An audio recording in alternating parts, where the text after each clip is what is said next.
Chapter 471. I can't help it even if I do. I've already jumped into a pit, haven't I? Zheng Qinyu's words made Su Qingsang laugh again. This colleague was quite interesting. While the two of them were talking, they arrived at the hospital office and completed the procedures. Because tomorrow was the weekend, they decided to start work next Monday. After coming out, she thanked Zheng Qinyu and left. Su Qingsang began to look forward to working here in the future. It seemed that the colleagues in this hospital were not difficult to get along with. She believed that they would be able to cooperate well in the future. Walking out of the hospital gate, Su Qingsang got into the car. As soon as she drove out of the hospital gate, she saw a thin man in front of her running in her direction. The figure quickly ran across the road.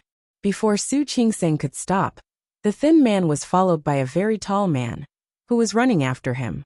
Su Qingsang was about to step on the brake, but the man had already rushed to the front of her car. Su Qingsang was shocked. Just as she thought that she would crash into him, the man jumped directly in front of her car.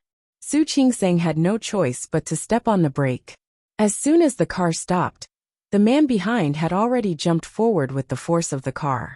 Next, she saw a special effects scene that could only be seen in movies. The man kicked the thin man in front of him and directly kicked him to the ground. Ouch! The thin man lay down. Before he could get up, the tall man had already stepped forward and stepped on him. At the same time, a woman from the other side of Su Qingsang's car ran over panting. The woman panted and ran to the tall man's side. The man had already picked up a lady's bag from the thin man on the ground and handed it to the woman. Su Qingsang finally understood what was going on. It turned out that the tall man was acting bravely for a just cause. That thin man turned out to be a thief. "Ma am your bag." "Thank you. Thank you." The woman took her bag and checked it. "Everything is here. Thank you so much for today." She was panting as she spoke. Obviously, she had run all the way here. "You're welcome." The tall man reached out, bent down, and easily picked up the thief. The moment he was picked up, he immediately cursed. "Bastard, you ruined my plan.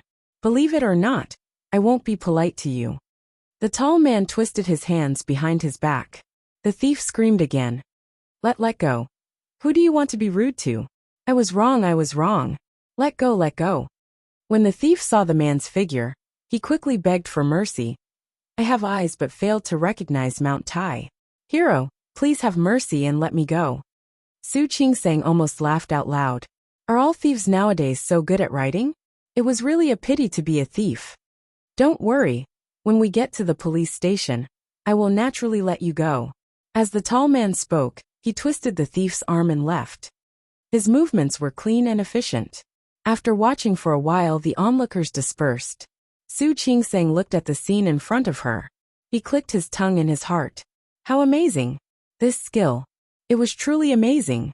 From the looks of it, that person should be an undercover police officer. Are all the police uncles so skilled now? As the car continued to move forward, Su Qingsang saw that the thief was still cursing. But the tall man kept twisting his hand and refused to let go. Because she was driving, Su Qingsang only took a quick glance through the rearview mirror. That man was quite handsome, wasn't he? His eyebrows were high, and his eyes were full of spirit. He looked resolute and stylish. Well, the police nowadays were not only skilled but also handsome. Indeed, all the handsome have been handed over to the country. Su Qingsang was in a good mood because of this incident, so she didn't forget to praise Hu Jinyao when she got home at night. It was all because of how handsome the police officer was and how skilled he was. The result of such praise was that Hu Jinyao was unhappy. He pressed Su Qingsang on the bed and gave her a good lesson, so she almost couldn't get out of bed the next morning. Su Qingsang went downstairs. There was no one in the living room. After going to the dining room for breakfast, she found that Hu Jinyao was playing chess with old Master Hua in the living room. "You're up." Hu Jinyao looked at her and reached out to her. "Have you had breakfast?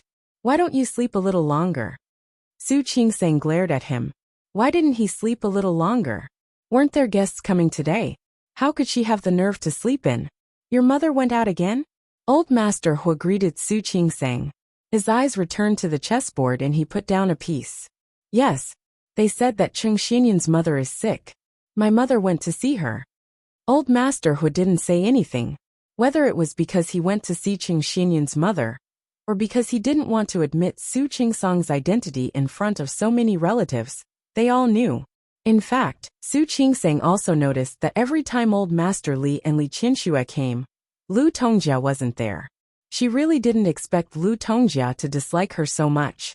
She didn't seem to have offended her, did she? She looked at Hu Jiniao. If it wasn't because of her, then what did Hu Jiniao do? Why did he make Lu Tongjia dislike her son so much? With her grandfather around, Su Qingsang couldn't ask for the answer. Before the grandfather and grandson finished their game, the first guest had arrived. Hu Yangyuan and his wife Gao Shulan.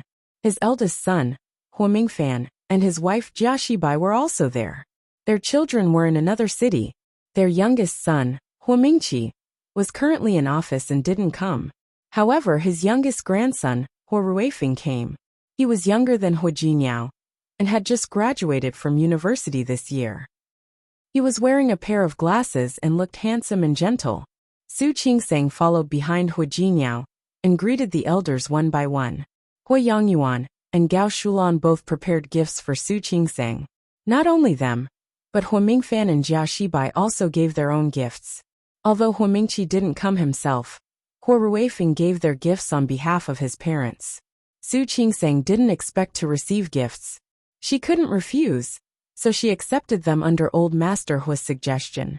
They had just sat down and chatted for a while when Hu Jiniao's great-aunt, Hu Yangxiu, came. Great-aunt. Hu Jiniao stood up and greeted Hu Yangxiu. It was obvious that he was very close to this great-aunt. Her eldest daughter-in-law, Yi Qiuan, and her twin sons, Zhang Qinghao and Zhang Qingxian, came with her. Su Qingsang stood beside Hu Jiniao and greeted her great-aunt. Hu Yangxiu held Su Qingsang's hand and looked her up and down. Not bad. Jiniao has good taste this time. Look at this daughter-in-law. She's so beautiful. Su Qingsang blushed a little. Hu Yangxiu took out a box and put it in Su Qingsang's hand. Your great-uncle and uncle are in the army and didn't have time to come. Next time when you're free, you can come to our place, and I'll take you to meet your relatives. Great-aunt, you're too polite. Su Qingsang had heard from Hu Jiniao that Hu Yangxiu's husband was a commander. His other two sons and daughter were all soldiers and didn't have holidays easily. She could understand. Yi Qiuan stepped forward and handed her a gift. Su Qingsang took the box from him. She felt that she was here to receive gifts today. Looking at the pile of boxes, she didn't need to open them to know that the things inside were valuable. She looked at Hu Jiniao with a meaningful look in her eyes. How could she return the gifts in the future with so many gifts? Hu Jiniao winked at her, indicating that she didn't need to be too nervous. These were all small gifts. After a while, Hu Mingliang's family and Hu Mingmei's family also arrived. A large group of people suddenly squeezed into the living room. It looked very lively. Hey, where's Tongjia? After Hu Yangxiu sat down, she realized that she hadn't seen Hu Mingguang and his wife. She turned to Old Master Hua and asked about Lu Tongjia.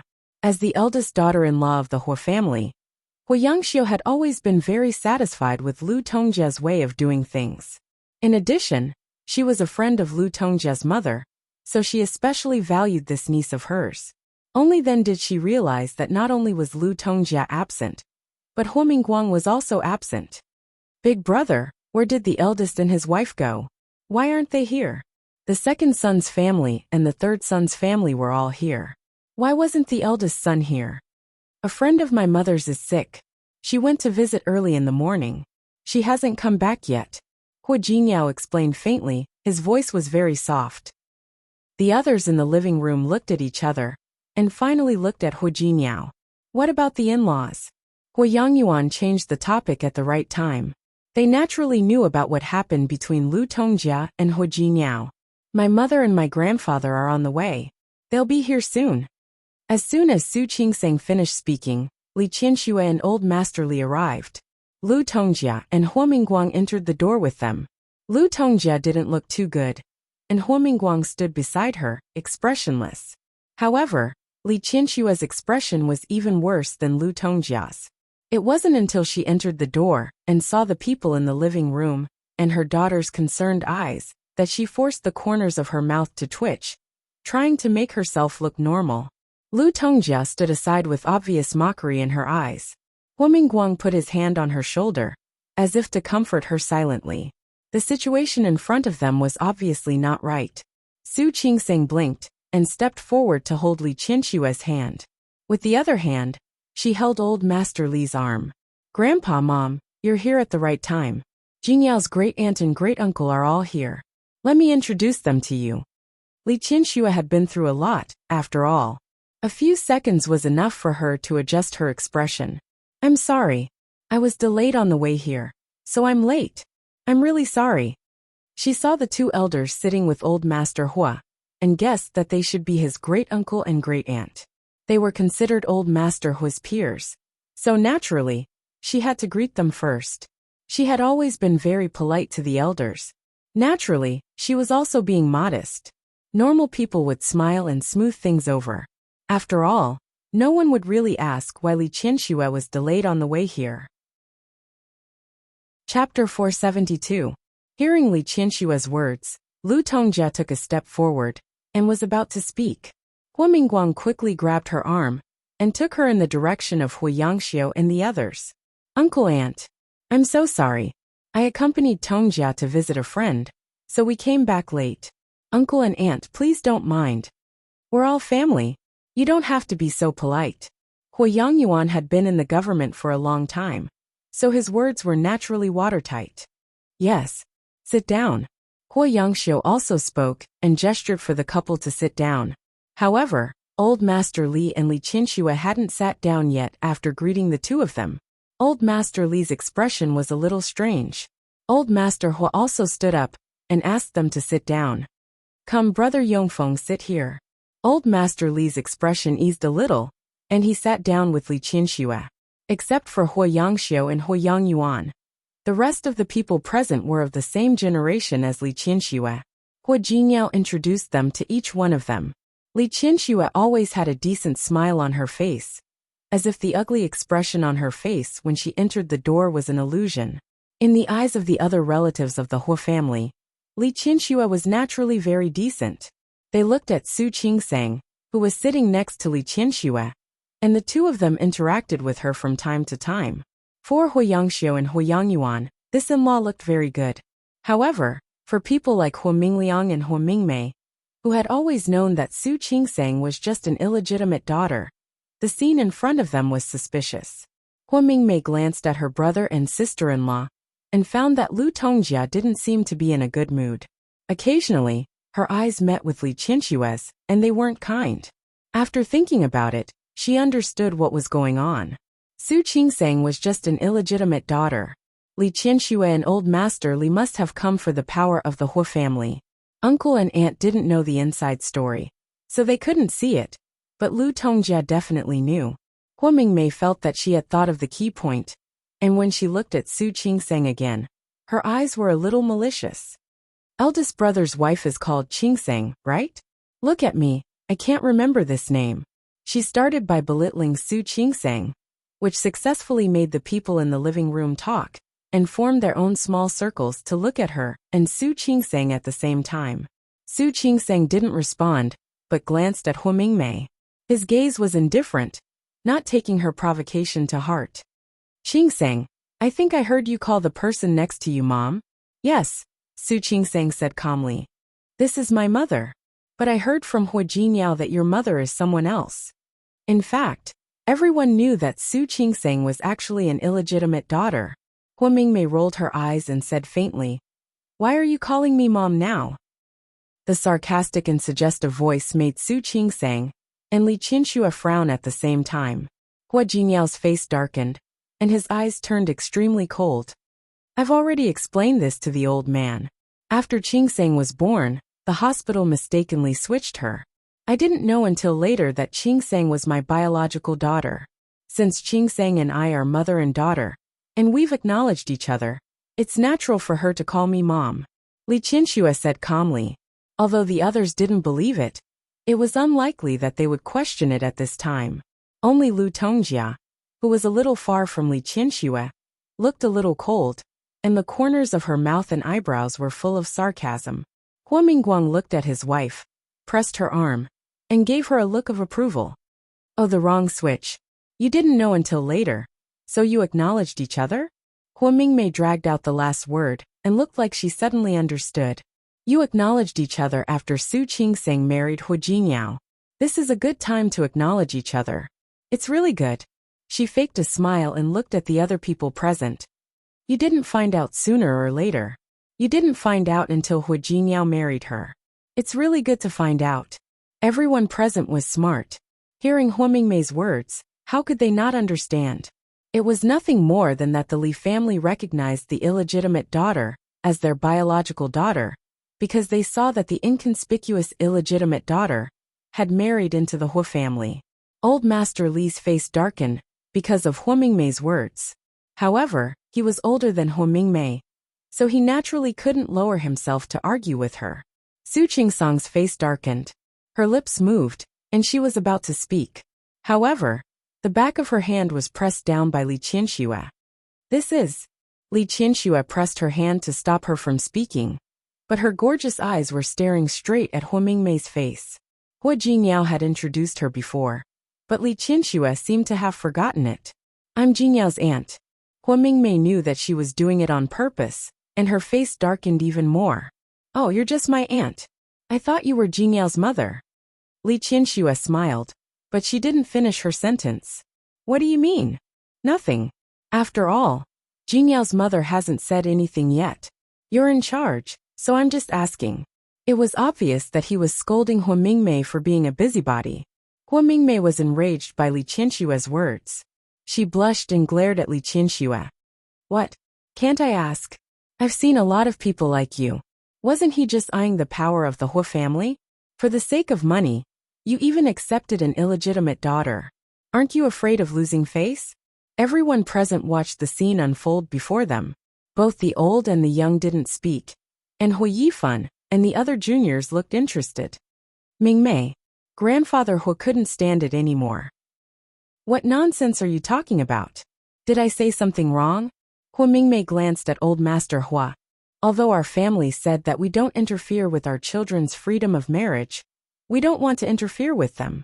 But to have such in-laws is really... He didn't say the last two words, but everyone understood what he meant. I don't think it's embarrassing. Li Qianxue saw that Hua Jingyao was about to speak, but she spoke first. Her voice was still calm. You know who your daughter is, but you don't acknowledge her. That's embarrassing. As for you accepting a daughter for the sake of power, people say that if you have Buddha in your heart, everything you see is Buddha. If you have a devil in your heart, everything you see is a devil. Aunt, you must be the kind of person who would accept a daughter for the sake of power, right? What did you say? Hua Mingmei had never been mocked like this in her life. She stood up immediately. I won't repeat my good words. Even though Li Qianxue was sitting, she didn't lose in terms of aura. You don't look very old, but your ears are starting to fail. You should go and have a checkup. She had to keep a low profile when she was in someone else's territory. But Hua Mingmei's words were too harsh. If she didn't stand up for her daughter, how could she have a foothold in the Hua family in the future? Hua Mingmei's husband Wei Nantian had been silent until now. He understood that his wife couldn't take advantage of him. He pulled Hua Mingmei's arm and signaled for her to stop talking. Hua Mingmei shook off his hand. She was so angry that her chest was heaving up and down. She suddenly turned to look at old Master Hua. Father, are you just going to watch someone bully your daughter? Old Master Hua didn't say anything, but Li Qianxue laughed. Why do I bully you? It's really interesting. It seemed like only a child would complain to his parents when something happened. My Yusin is 17 years old this year, and even he wouldn't do such a thing. She was saying that Hua Mingmei was worse than a child. Hua Mingmei nodded repeatedly. Good. How is this a marriage? It's clearly a feud, isn't it? Mingmei, sit down. Old Master Hua looked at Hua Mingmei, his eyes full of disapproval. Sit down. Hua Mingmei stood still. Wei Nantian pulled her body slightly and made her sit down. Old Master Hua cleared his throat and looked at Li Qianxue awkwardly. I'm sorry. Mingmei has been spoiled by me since she was a child. She doesn't know her limits. I was just talking nonsense. Please don't take it to heart, in-law. Who was talking nonsense? Hua Mingmei was about to lose her temper again. Wei Nantian pressed her shoulder and whispered something in her ear. She turned her face away angrily and stopped looking at them. Of course not. As Li Qianxue spoke, she turned around and gave Su Qingseng a loving look. Originally, we didn't need to listen to Aunt Jinyao's words. Although Qingseng is a good child, she is a little clumsy and doesn't know how to speak well. As her mother, I overstepped my authority and said a few more words. I hope you won't take it to heart, old master. We're a family from now on. Of course I won't take it to heart. Old Master Hu's words were quite beautiful. He turned to look at Old Master Li. Brother Yongfeng, don't you think so? Of course. Old Master Li looked around and understood what was going on. He quite agreed with what his daughter had just done. However, there was still a faint worry in his heart. He was worried that Su Qingseng would have to face such a big family in the future. Her mother-in-law was not easy to get along with. In the future, Hua Yangyuan, who had been silent until now, spoke up. Yes. This family doesn't need to be polite. We're a family from now on. It's also fate that we can become in-laws. There's nothing wrong with it. As soon as he spoke, Hua Yangshuo also chimed in. Several of the most senior people had spoken, and the rest of the younger generation couldn't say anything else. Old Master Hua's intention to protect Su Qingseng was too obvious. Even if the younger generation still had some thoughts in their hearts, they swallowed them back. Even if the matter was over, no one in the living room would talk about what had just happened. Only Lu Tongjia looked at Li Qianxue, her eyes full of mockery.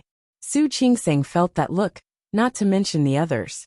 When it was time to go out for lunch at noon, she asked Li Qianxue and Old Master Li to get in her car. Almost as soon as she got in the car, she couldn't help but ask Li Qianxue. Chapter 473. Li Qianxue glanced at her daughter. Her expression was a little strange. Not only her, but Old Master Li's face also darkened when he thought of what happened before. What happened? Your mother-in-law knows. Li Qianxue suddenly became very depressed when she said this. She didn't expect Su Qinghui to be so shameless. She didn't force Su Qinghui to sign before because of the two children. She didn't want others to know that Su Qingseng and Su Yusen had such a father. However, Su Qinghui obviously didn't know what it meant to give up. She had been in Rong City these days and received Su Qinghui's calls from time to time. He just wanted to say that he didn't want to sign. Don't divorce. Li Qianxue was sick of Su Qinghui. She hated this man as much as she loved him in the past. However, things had developed to this point. It was more than hate. It was still disgusting. In order not to divorce, Su Qinghui could tell any lie. He said that he cared about her the most now, that he regretted it, and that he knew he was wrong. He shouted. Did he think she was a fool? If she hadn't said that she would kick Su Qinghui out, he wouldn't have behaved like this and said such things. Now for money, for property, he really had no bottom line. Li Qianxue didn't answer his calls recently. She didn't expect Su Qinghui to send a message. He actually told Li Qianxue that Su Peijian had come to Rong City. Su Qinghui didn't know that Su Peijian wanted to come to Rong City, but she was still the daughter he had loved for so many years. After the call with Su Peijian that day, he was still worried. He knew that Su Peijian blamed him. He wanted to make things clear with Su Peijian, but he didn't expect to see Su Peijian and Xiang Kaiping together. Peijian, Kaiping? Su Qinghui saw the mother and daughter finally recognize each other. For some reason, he felt inexplicably uncomfortable. You recognize each other. Why? Are you surprised that we recognize each other? Xiang Kaiping hated Su Qinghui now. If it weren't for him, she wouldn't have recognized the wrong daughter. How could her daughter be chased out by someone? No. Su Qinghui looked at Su Peijian. He had some understanding of his daughter. As far as he knew, this daughter of his did not seem like the kind of person who would accept Xiang Kaiping. He even thought that Su Peijian would hate Xiang Kaiping for abandoning her and giving her the identity of an illegitimate daughter. However, Su Qinghui didn't expect that Su Peijian would not only admit it, but also admit it. Now he was actually living with Xiang Kaiping. To him, this was too fantastical. Kaiping you and Peijian. Su Peijian's words couldn't be trusted. Su Qinghui would rather let Xiang Kaiping say it and see what she had to say. He had some understanding of Xiang Kaiping. She had had a disagreement with Su Peijian before, and she had a fight because of Su Qingsang. Could she really accept Su Peijian without any grudge? Su Qinghui knew Xiang Kaiping, but this understanding was based on the past. More importantly, he neglected the heart of a mother and believed what he heard.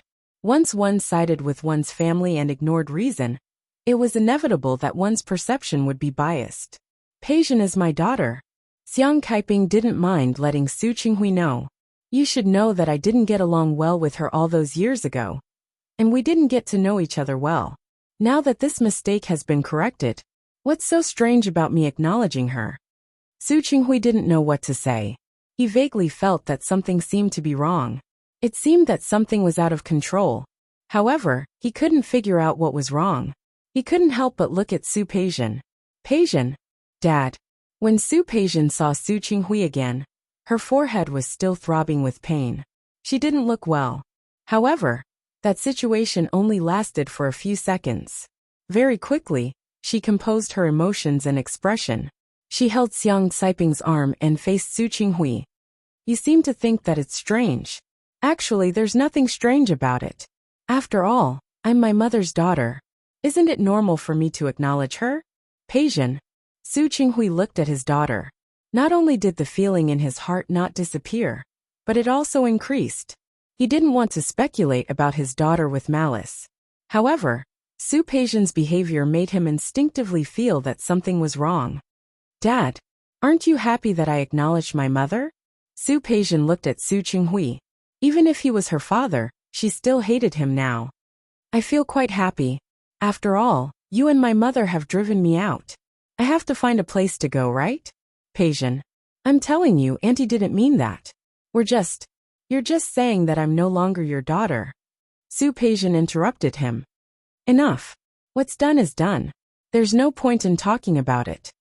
Su Qinghui was speechless. He looked at Su Peijian and Xiang Kaiping and said, Peijian, no matter what, you're my most beloved daughter. That won't change. Really? Su Peijian smiled. She took a step forward before Xiang Kaiping could speak. If that's the case, then Dad, give me the shares under your name. Xiang Kaiping and Su Qinghui were stunned when they heard that. Especially Su Qinghui, who didn't expect Su Peijian to make such a request. He knew that Su Peijian was angry with him, and thought that it was because she was unhappy with him. Peijian, this is impossible. With Li Qianshue's agreement, he couldn't give the shares to Su Peijian. Moreover, he had already made Li Qianshue so sad before. If he gave the company's shares to Su Peijian, he was afraid that Li Qianshue would never forgive him. It was true that he loved Su Peijian, but Su Peijian had acquired a lot of assets over the years. Secondly, he still felt sorry for Li Qianshue. He still wanted to ask for Li Qianshue's forgiveness. Under such circumstances, he would never do anything to make Li Qianshue unhappy. You see, you say that I'm your most beloved daughter, but in fact, your love is just lip service. Peijian. Su Qinghui couldn't agree with such words. If you want something else, I can give it to you. But the shares of Li Group, they belong to your auntie. I have no right to give them to you. It's true that they belong to my auntie, but who will she give them to in the end? Su Qingsang? Su Yusen? Anyway, I won't get a share. Right. So you have used your actions to prove that you don't treat me as a daughter at all. Since that's the case, why do you have to say that you treat me as your most beloved daughter? Don't you think it's fake? Peijian. Su Qinghui had been mentally and physically exhausted in the past few days. His wife wanted to divorce him, and his 2 children were not close to him now. And his children, who used to be close to him, were now alienating him. Now that she said such words, Su Qinghui took 2 steps back and looked at his daughter in shock. Peijian, you should know how I've treated you all these years. I can give you what belongs to you. But what doesn't belong to you? What belongs to me is the identity of an illegitimate daughter, isn't it? You let me enjoy the life of a rich young lady for more than 20 years, and then you beat me down to the ground. Is this your love for me? Peijian. Su Qinghui's expression was ugly. He didn't expect that his most beloved daughter would fight back like this. And he couldn't even resist. Su Peijian sneered, and her tone became sharp. Dad, there's no need to say more. I don't want to hear it. You can go now. I don't want to see you. Peijian, go. Su Peijian turned around and looked at Xiang Kaiping. I already have my own mother now. I will live a good life with my mother in the future. As for the rest, since you said it doesn't belong to me, I have nothing to say to you. Peijian, no matter what, I am still your father. Yes. Don't I call you Dad now? You can go. Su Qinghui wanted to say something, but Xiang Kaiping took a step forward. Are you going or not? My daughter said she doesn't want to see you. Dad, you don't have to come to me anymore. Su Peijian didn't mind letting Su Qinghui know where she was going. My mother and I have decided to leave Lin City, so please don't come here next time. Leave Lin City.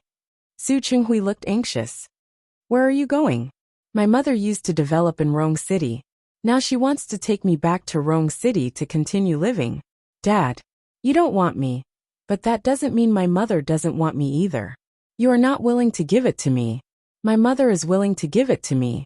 So please don't come to us in the future. Peijian. That's right. Xiang Kaiping also took a step forward. Su Qinghui, we have nothing to do with you now. Please don't come to us in the future. The two of them had the same attitude. Su Qinghui had no choice but to turn around and leave. After he left, Su Peijian looked at Xiang Kaiping. Mom, did you see that? That's how Dad treats me. Xiang Kaiping looked at Su Peijian, her eyes a little conflicted. Why did you ask your father for shares? It was true that she wanted to recognize her biological daughter. However, she didn't think that Su Peijian had the right to take the shares of Li Group. More importantly, she and her mother didn't want the things that belonged to that woman. Mom, I did it on purpose. Su Peijian hooked her arm and coquettishly said to her like a daughter. You saw it too. My father said that he loves me the most, but he can't even bear to give me a little bit of his property. What do I need such love for? Xiang Kaiping looked at Su Peijian and was momentarily confused. However, she still felt that there seemed to be something wrong. I just don't want the benefits from that woman, and I don't want you to have them. Chapter 474. Su Peijian didn't finish her sentence, but Xiang Kaiping could understand what she meant. She wanted to use this method to test Su Qinghui, but she didn't expect this result. I've finally seen through your father. He's as hypocritical as he can be. If he doesn't want to give it to you, then so be it. From now on, we'll depend on each other. Damn it, everything is yours. Thank you, Mom. You're the best. Su Peijian buried her face in Xiang Kaiping's arms, smelling the completely different scent from Li Qinshue's. Her eyes flashed with obvious emotion. Now I know who is really good to me. On this side, the relationship between mother and daughter was constantly improving. On the other side, Su Qinghui sat there in a daze after getting into the car. He didn't want to speculate about his daughter with the worst of intentions. However, Su Peijian's tone and expression just now made him feel that she meant it. She really wanted the shares of Li Group, and really wanted to return to the Su family. The problem was that he didn't have the initiative in these two things now. Li Qianxue insisted on divorcing him, and he wanted to return to the Li family but couldn't. How could he give the shares of Li Group to Su Peijian? Even if he really had that ability, he didn't want to hurt Li Qianxue's heart anymore. Thinking that every time he called Li Qianxue in the past few days, they ended on bad terms, his heart was filled with bitterness. Now, Li Qianxue didn't even want to talk to him more than a few words. Every time he called, she asked when he would sign the papers, and when the divorce would be. More importantly, no matter what he said, no matter how many words he said, Li Qianxue didn't believe a word. She scolded him for being shameless and shameless. She said that he would do anything to not get a divorce. He really wanted to be shameless. He really wanted to be shameless for once. However, listening to Li Qianxue's words, not only could he not get angry, but he only felt heartache. So, this was how Li Qianxue felt when he talked about her like that before? Thinking about it in her shoes, he would understand how she felt at that time. But now, he understood, and Li Qianxue was no longer willing to believe it. Su Qinghui was very busy these days. On the one hand, he was busy looking for Su Peijian, and on the other hand, He was busy with the company. He knew that Li Qianxue no longer trusted him, but some things, some projects, were handled by him. Even if he wanted to divorce Li Qianxue, he wanted to settle the matter first. Even if all his actions now fell into Li Qianxue's eyes, he still had to do it.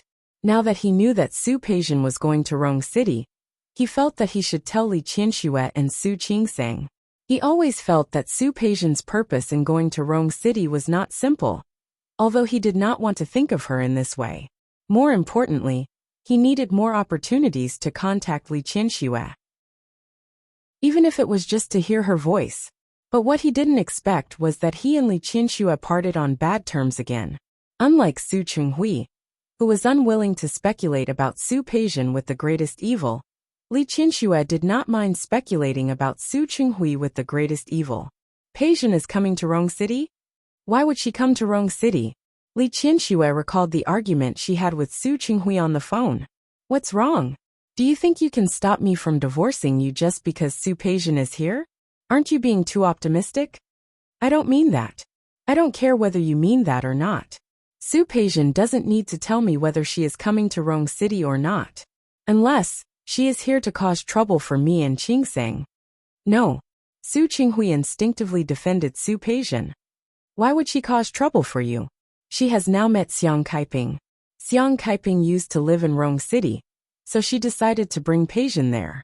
That's why I decided to bring Peijian there. I don't think she's here to make trouble for you. Then you don't need to tell me. Although Li Qianxue also cared about Su Peijian, she would never show it at this time. She is no longer my daughter. She is your daughter.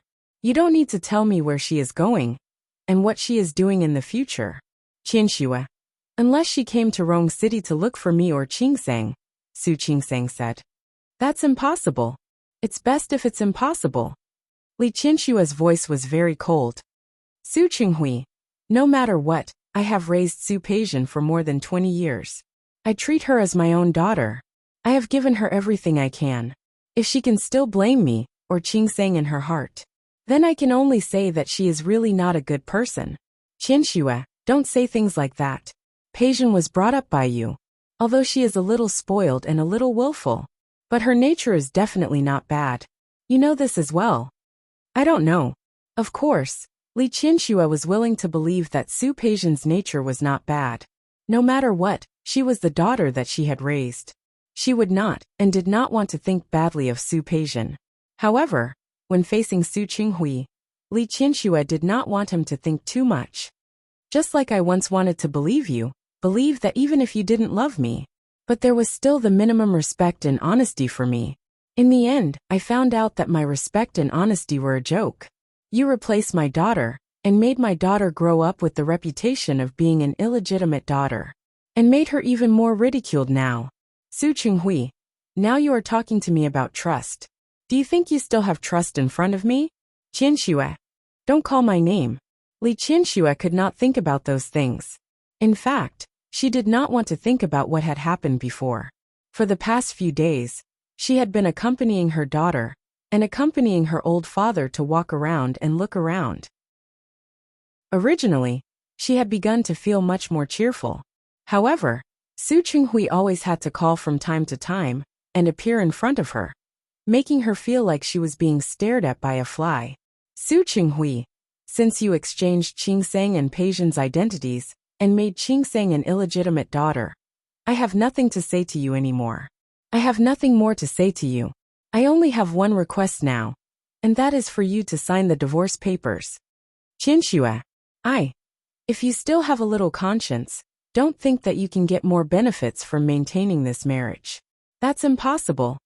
I don't think so, Qianxue. I've said it before. I don't want to get a divorce, because I realize that you are the most important person to me. Su Chenghui, before I completely hate and disgust you, put away your hypocritical words that make me sick. If you really think that I am the most important person to you as you said, then I only hope that you sign the divorce papers. I will take this as your last kindness to me. Li Qianxue received Su Chenghui's call when she was about to reach the Hua family's house with Old Master Li. She didn't want Old Master Li to worry, so she took her phone to the other side to make the call. The location she chose was the corner of the courtyard wall outside the Hua family's house. She clearly saw that there was no one there, but when she hung up the phone, she found that Lu Tongjia happened to be standing not far in front of her. Li Qianxue did not know how long she had been listening, nor did she know how much she had heard. However, when she met Lu Tongjia's half-smile and mockery, she did feel awkward and uncomfortable. She wanted to turn around and leave as if nothing had happened, but Lu Tongjia walked towards her step by step. She tilted her face and stared at Li Qianxue. Change children? Divorce? Naturally, Li Qianxue felt uncomfortable when someone heard her most embarrassing thing. However, this woman was Lu Tongjia, the Lu Tongjia who had been at odds with her from the beginning. Eavesdropping doesn't seem to be the behavior of a gentleman. Eavesdropping? Lu Tongjia looked at Li Qianxue, as if she was watching a joke. Do you want me to remind you that the land you are standing on now belongs to the Hua family? She said that she was eavesdropping in the Hua family's territory.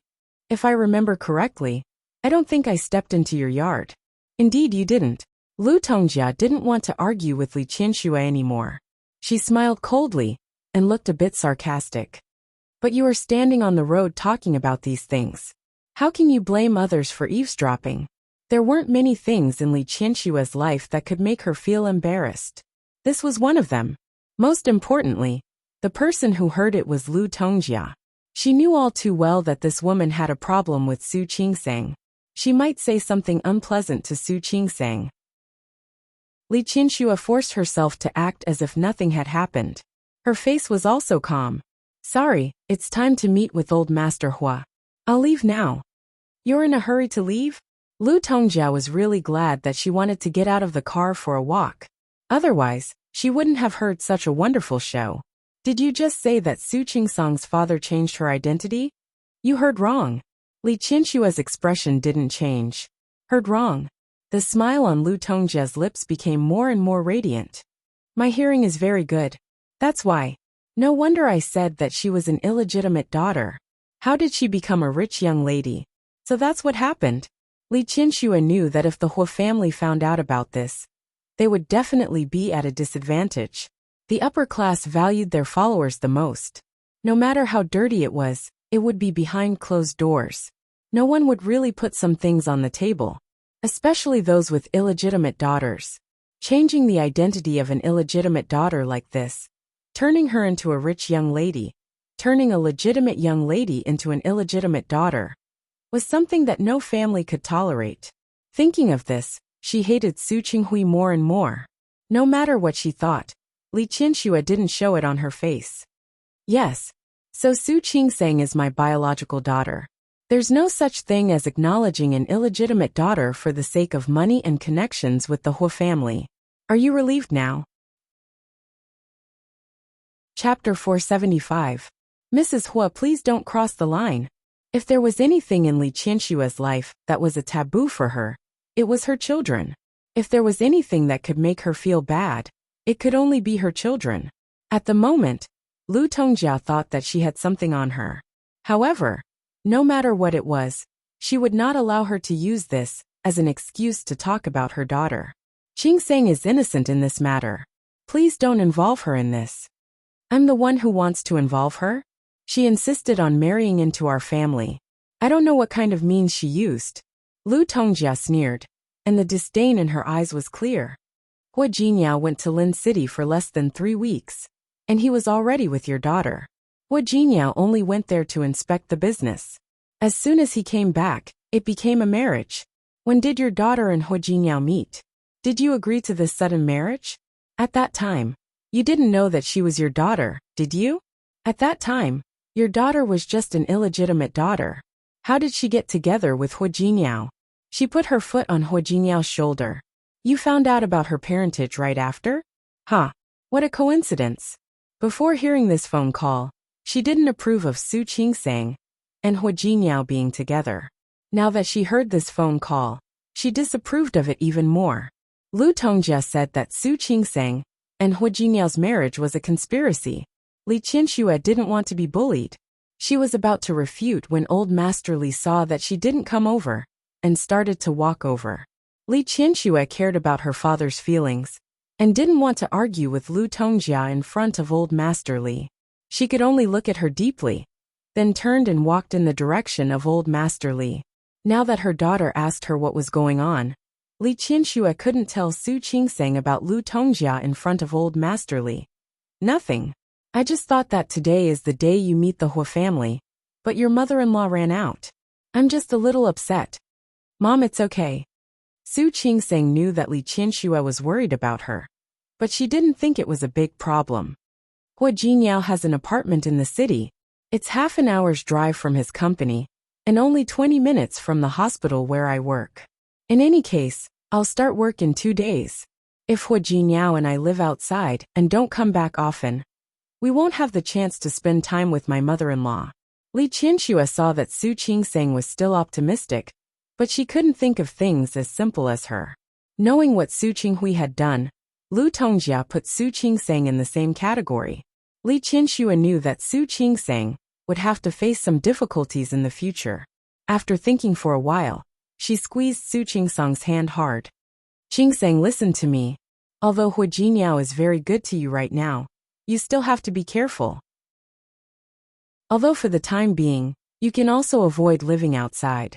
However, as long as Hua Jinyao is still related to his mother by blood, you will have to face her in the future. Hua Jinyao may be on your side now, but no one can tell what will happen in the future. I don't recommend that you go back to your parents' house if you have a problem, but if that day really came, the Hua family can't tolerate you, so don't let yourself be wronged. Come home directly.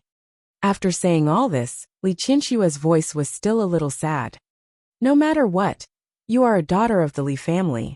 Su Qingsang looked at Li Qianxue and felt warmth in her heart.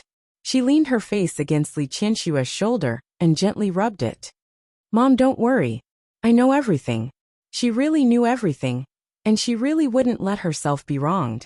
What's more, she was willing to believe in Hua Jinyao. She believed that he wouldn't let her be wronged. Li Qianxue couldn't be optimistic, so she had some worries in her heart. On the one hand, she was still a little worried, but on the other hand, she hated Su Qinghui even more. If he hadn't done this, how could her Qingsang have experienced such a thing? How could she be looked down upon by her in-laws? Su Qinghui, I will never forgive you. The restaurant was booked at a very famous 5-star hotel near the Hua family's house. In the large private room, the Hua family and the Li family were sitting at 2 tables. Old Master Hua arranged for Old Master Li to sit next to him. Then he asked Li Qianxue to sit next to Old Master Li. On the other side were Hua Jinyao and Su Qingsang. On the other side were Hua Yangyuan and Hua Yangxiu. Their attitude was enough to explain everything. With Old Master Hua around, no matter how much Lu Tongjia disliked Su Qingsang, she didn't show it. The elders were in one circle, and the juniors were in another. The atmosphere of the meal was quite good. Especially towards the end, Old Master Hua looked at Old Master Li, and his eyes fell on Su Qingsang. Brother Yongfeng, I like Qingsang very much as my granddaughter-in-law. You don't have to worry. Even if you aren't in Rong City, I will still treat her as my own granddaughter. Of course I'm not worried. Old Master Li's words were very tactful. With your words, Brother Hua, what else do I have to worry about? You don't have to be too accommodating to her. If there's anything wrong with her, feel free to point it out. Since you treat her as your own granddaughter, say whatever you want to say. Old Master Hua smiled and said, How can there be anything wrong with her? If you ask me, I only have one request for Qingsang right now. Turning to Su Qingsang, Old Master Hua's eyes were full of teasing. Ask her to give birth to a big fat boy, so that I can see my great-grandson before I go into the coffin. I don't ask for anything else. Grandpa. Su Qingsang blushed, but she still added, You're not old. You want to live to 100 years old. Ha ha ha ha. Old Master Hua laughed and waved his hand. I don't expect to live to 100 years old. When I see my great-grandson one day, I can die with peace of mind. Dad, what are you talking about? Hua Mingguang got up and poured a cup of tea for Old Master Hua. It's such a good day. Don't talk about it. Yes. Look, I'm old and confused. Old Master Hua tried to smooth things over, but the others all looked at Su Qingsang. The elders were still fine. But the juniors were looking at him with an indecipherable expression. Especially Hua Yifan and Hua Yang. The two of them looked at each other with deep meaning in their eyes. Brother. Hua Manzi approached Hua Yifan and said in a low voice, if you use your time to get a wife and give birth to a son, you'll have a wife. I guess the person Grandpa values more now is you. Manzi, Hua Jinyao can win Grandpa's favor not because he can get a wife. Hua Yang said in a very low voice. That's because Grandpa is biased. Hua Yifan didn't look good. He stared at Hua Jinyao and Su Qingsang sitting at another table with a slightly gloomy face. Second brother. Hua Manzi was really not convinced. Grandpa is very biased. Both of them are his sons, and we are all his grandchildren. But he seems to only see Hua Jinyao. Stop talking. Hua Yifan narrowed his eyes, picked up the wine glass in front of him, and drank it in one gulp. Brother. Hua Manzi still wanted to say something, but Hua Yifan glanced at his brother and sister coldly. Eat, don't talk so much. Hua Manzi stopped talking. Hua Yang also chose to shut his mouth after sneering. Hua Yifan stared at Hua Jinyao, then looked at the younger people sitting at the table with them. He tightened his grip on the glass so hard that his knuckles began to turn white. Yes, the people sitting at this table were all younger people. Hua Yifan, Wei Sihai and his sister, Zhang Qinghao and his brother, and even Hua Kaitao, a little kid. However, the people sitting at the other table with Old Master Hua were all elders. Old Master Hua and his sister were, needless to say, the father and daughter of the Li family, as well as their uncles and aunts. However, Su Qingsang and Hua Jinyao were the only two younger people at this table. Old Master Hua's bias was obvious. The more Hua Yifan looked at them, the angrier his face became, and the tighter his grip on the glass became. He didn't know what they were talking about, but suddenly there was a burst of laughter. Even Lu Tongjia, who had always shown that she didn't like Su Qingsang, had a faint smile on her face. Hua Yifan's face became even more sullen, but it only lasted for a few seconds. He quickly returned to normal. There's still a long way to go. Hua Jinyao will see. All in all, the meeting between the Li family and the Hua family today was quite pleasant. Li Qinxue had been worried that Lu Tongjia would make things difficult for them at the dinner table and tell them what Su Qinghui had done. If that happened, she and Su Qingsing wouldn't have any face left. However, unexpectedly, Lu Tongjia didn't mention a word about it. Not only did she not mention it, but she even had a faint smile on her face when other people were talking. This undoubtedly made Li Qinxue even more worried about Lu Tongjia. She had a feeling that Lu Tongjia was waiting for a big move and would talk about it later. However, Su Qingsing didn't know what she was worried about at all. Instead, she came over and whispered in her ear. Mom, look, my mother-in-law is fine now, isn't she? Don't worry. People like her care about their reputation the most.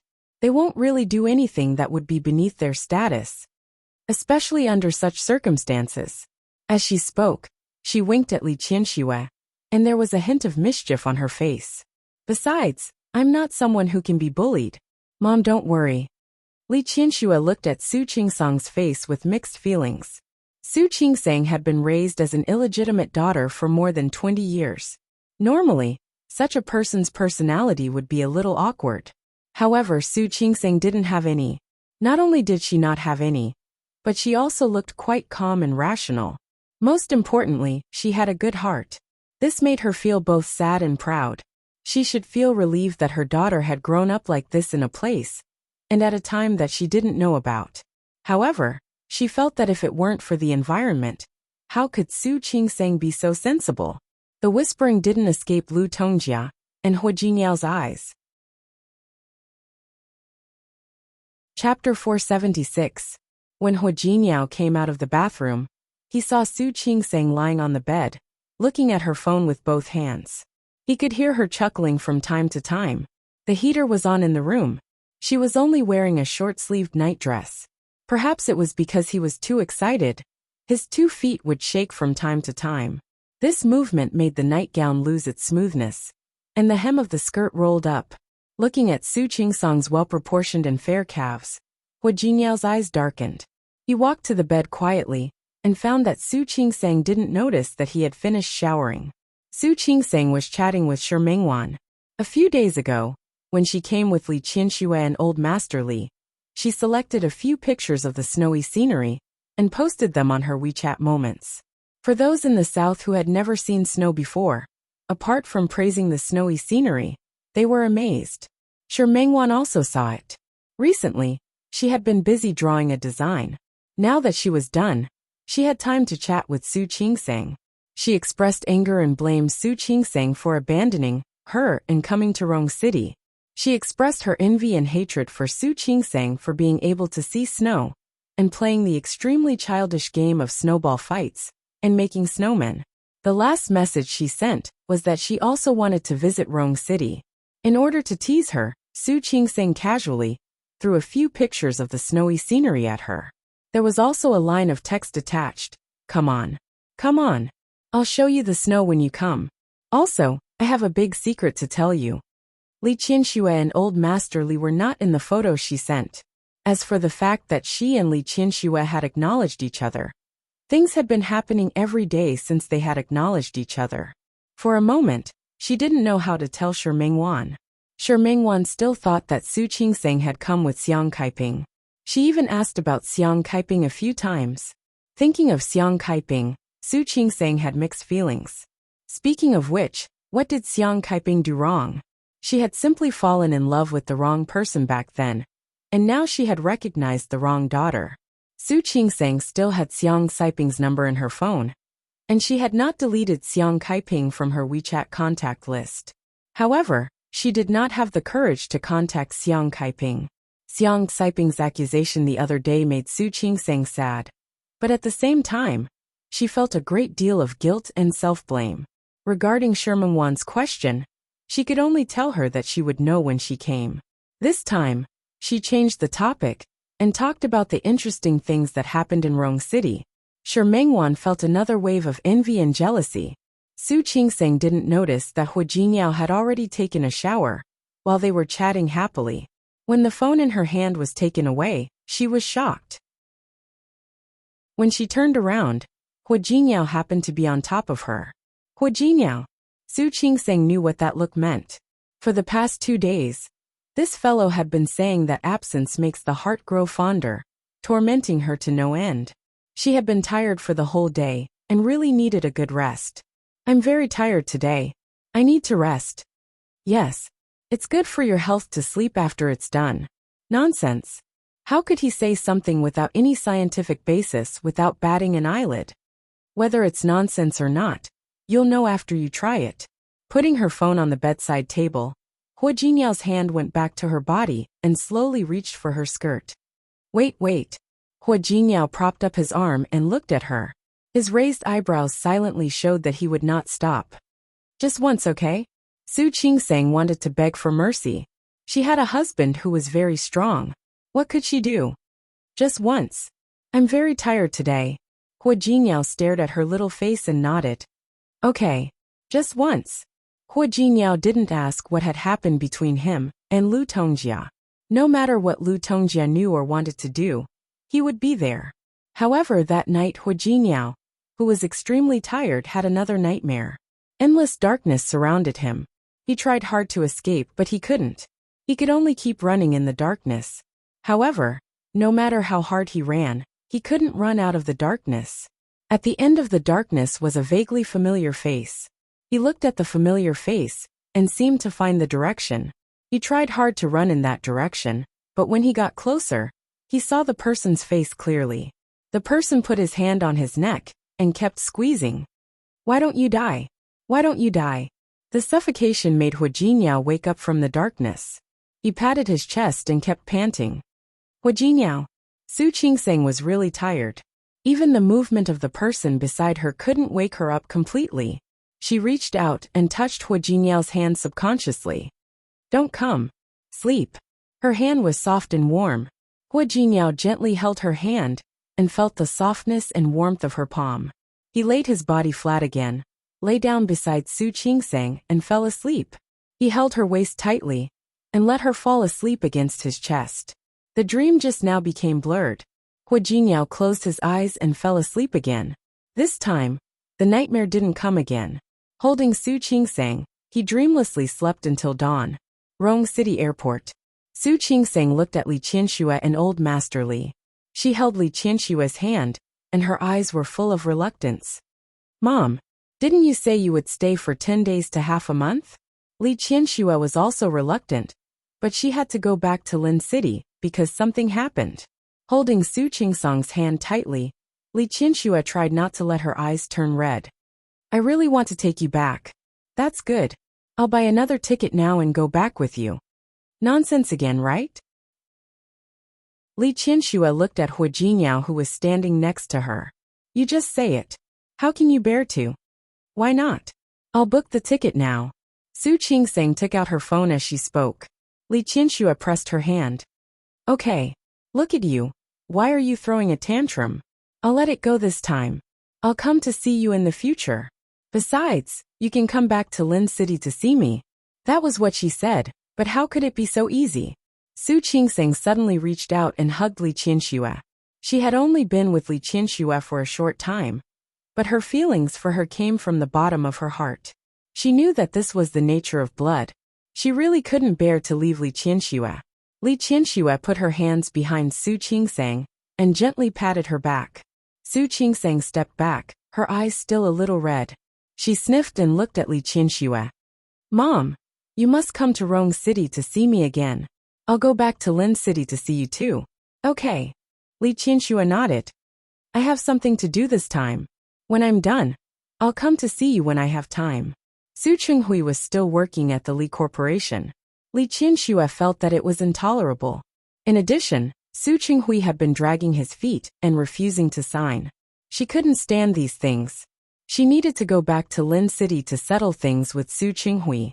But she wouldn't tell Su Qingseng about this. She didn't need to know. She just needed to be happy and live her life well. She glanced at Old Master Li and motioned for Su Qingseng to talk to him. After Su Qingseng stepped away from her, she glanced at Hu Jinyao. Hu Jinyao immediately reacted, and the two of them took a few steps to the side. She didn't tell Su Qingseng that Lu Tongjia had overheard her call, because she couldn't figure out what Lu Tongjia wanted to do, and what kind of attitude she would have. But she didn't want Su Qingseng to know about these things, so she had to tell Hu Jinyao. She told him about what Lu Tongjia had overheard her call that day, and briefly mentioned what Lu Tongjia had said. After saying this, Li Qianxue looked at Hu Jinyao and said, Jinyao, I know you're a good person, but your mother does make me worry sometimes. So you don't mind me saying a few more words now, do you? In fact, after the last meal, she had told Su Qingseng some things about how to get along with Lu Tongjia. If flattery didn't work, then avoid the other party. As long as she didn't have any positive impulses and could maintain a superficial peace, it would be fine. However, if Lu Tongjia used her mother-in-law's identity to make things difficult for Su Qingseng, it would be a little awkward. At this time, she could only let Hu Jinyao do it. Don't worry, Mom. I won't let Qingseng be wronged. That's good. When Li Qianxue spoke, she was still a little uncomfortable. Jinyao, don't blame me for being nosy. You also know that this child has been raised in the Su family as an illegitimate daughter. She has been wronged a lot since she was a child. I really don't want to see her be wronged anymore. Don't worry. I won't. I'm not an unreasonable person. If it's a small matter, it's fine to suffer a little. As a mother, I won't say anything. But your mother said that she cheated you into marrying her, and that she used a trick to make you marry her. These words sound too heart-wrenching. That's why I couldn't help. I know. I know it all. After all these years, Hu Jinyao knew Lu Tongjia's personality very well. Don't worry. I know what to do. Besides, Qingseng married me, so she is my wife. I will definitely protect her. That's good. Li Qianxue had nowhere to put her guilt towards Su Qingseng. It was already past the best time to make up for it. In the future, she only hoped that Su Qingseng and Hu Jinyao would be fine. It was almost time to board the plane. Su Qingseng looked at Li Qianxue and wanted to say something. All right. Don't send me off. Grandpa and I will have company. You can go back. Su Qingseng nodded and looked at Li Qianxue. Finally, she couldn't help but take a step forward and stand in front of her. She whispered, Mom, If it's possible, you and my dad should part ways. To be honest, she really didn't have much feelings for Su Chinghui. Although he was her father, Su Yusin was different. In the past few days, when she was free, she would send photos to Su Yusin, chat, and talk about Li Qinxue and Old Master Li's situation here. Su Qinghui had gone to see Su Yusin. She could feel that Su Yusin was wavering. Chapter 477. The last thing Li Qinxue wanted to hear was Su Qinghui's name. She had returned to Lin City this time to settle the matter between her and Su Qinghui. Alright. This is an adult's matter. You don't have to worry about it. Li Qinshua's words made Su Qingsang want to laugh. Mom, I'm already married. Do you still treat me as a child? I just want to treat you like a child. If Su Qingsang was still a child, she could start over with her and cultivate a mother-daughter relationship again. Unlike now, no matter how much he doted on his daughter, there were still more than 20 years between them. If Su Qingsang were still a child, she would have stopped her from studying medicine. It would be good to study business. She could help out in the company, and she could keep her by her side. Some things were in the past. It was too late for her to regret. But she didn't want to let go of the person who caused all this. Su Qingsang couldn't convince Li Qianxue, so she could only watch her enter the boarding gate and leave. Let's go. Hua Jinyao put his arm around Su Qingsang's shoulders when they could no longer be seen. Hua Jinyao. Su Qingsang suddenly turned to look at Hua Jinyao. Why do I feel a little uneasy? You think too much. Li Qianxue hated Su Qinghui so much right now. At most, she would divorce him and make him leave the Huaxia family without a penny. She would make him leave the Huaxia family with nothing. Li Qianxue wouldn't kill Su Qinghui, would she? If he wanted to make a move, he would have done it long ago. He didn't do anything impulsive when he was angry, and he probably wouldn't do it now either. Let's go. Maybe I'm thinking too much. He didn't think Li Qianxue was that pitiful before. Now that she knew what Su Qinghui had done, she truly felt sorry for Li Qianxue. Jinyao, do you think Auntie is now? If you want to know, I can find someone to investigate. Hua Jinyao knew that Xiang Kaiping was a good person. After spending a few months with Xiang Kaiping, he really respected her. No need. Su Qingsang thought of the information she had received before. Anyway, Su Peijian has already acknowledged her. I think she will get along well with her, right? Xiang Kaiping was a good person. She believed that Su Peijian would feel Xiang Kaiping's kindness sooner or later. As long as she felt it, she would slowly accept Xiang Kaiping as time went by. At that time, Xiang Kaiping's bitterness had finally come to an end. Hua Jinyao didn't think so. He didn't want a girl, who was used to being the daughter of a rich family, to suddenly recognize a woman with no power as her mother. Based on Su Peijian's personality, this matter was still a little uncertain. In any case, he had reservations. However, he wouldn't tell Su Qingsang this at this time. He didn't want her to think too much. Let's go. Go home. Yes. Let's go home. Su Qingsang also needed to prepare for work tomorrow. Not long after they left the airport, a plane slowly landed. Xiang Kaiping didn't expect to come back here, after going around in circles. She had only been gone for a few months, but the things that she had experienced made her feel as if several years had passed. Mom, be careful. Su Peijian held Xiang Kaiping's arm and smiled sweetly. You haven't fully recovered from your waist injury. You should be careful when going up and down stairs. I'm fine. I'm almost fully recovered. Ever since Xiang Kaiping had acknowledged her as her daughter, she had gradually become more energetic. She didn't look like she wanted to live anymore.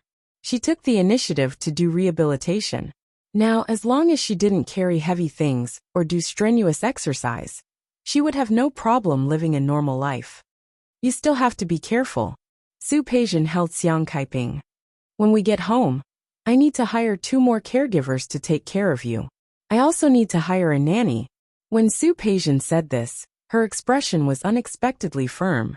I still need to work hard to earn money, so that you can live a good life. Mom doesn't need you to do anything. Xiang Kaiping had been happy because of Su Peijian these days. Speaking of which, although Su Qingsang's personality wasn't bad, she was still a little cold. After getting to know her, She could also joke around and get closer to her. However, she really didn't have anyone like Su Peijian, who would say nice things to make her happy from time to time. Su Peijian had a sweet tongue, and was also her biological daughter. After spending a few days together, Xiang Kaiping not only sincerely accepted her as her daughter, but also became much closer to her. After calling a car, the two of them went to the house where Xiang Kaiping used to live. Before coming, Xiang Kaiping had already called the housekeeper who took care of her before, and asked her to clean up the place. Before going to Lin City, she had originally asked the housekeeper to clean up the place when she had nothing to do. Now that the house was cleaned up, they could move in directly. Because Xiang Kaiping liked a place with a yard, she bought this small villa after she earned her first sum of money and paid off the previous bank loan. It was 2.5 stories, not big, with a small yard on one side and a parking lot in the back. At that time, she felt that it was enough to live by herself, and there was still space with the housekeeper. When she was free, she would plant flowers and raise grass in front of the house. Look, I haven't taken care of it for a while, and the garden has deteriorated. Xiang Kaiping entered the door and saw that the flowers and plants she used to live in had withered. It had snowed before, and even though the snow had melted now, some plants couldn't withstand the cold. She was so focused on her own yard that she didn't notice Su Peijian's expression. Su Peijian heard from Xiang Kaiping that she also had her own business in Rong City, and had saved some money, so she thought that it was a big business. Now that she saw this 2.5-story house, her heart sank. What kind of villa was this? Even the servants' apartments behind the Su family's main house were bigger than this. Peijian, come in. Xiang Kaiping opened the door and gestured for Su Peijian to enter. Su Peijian immediately hid the disappointment on her face and walked forward with a smile. Mom, your place is so elegant.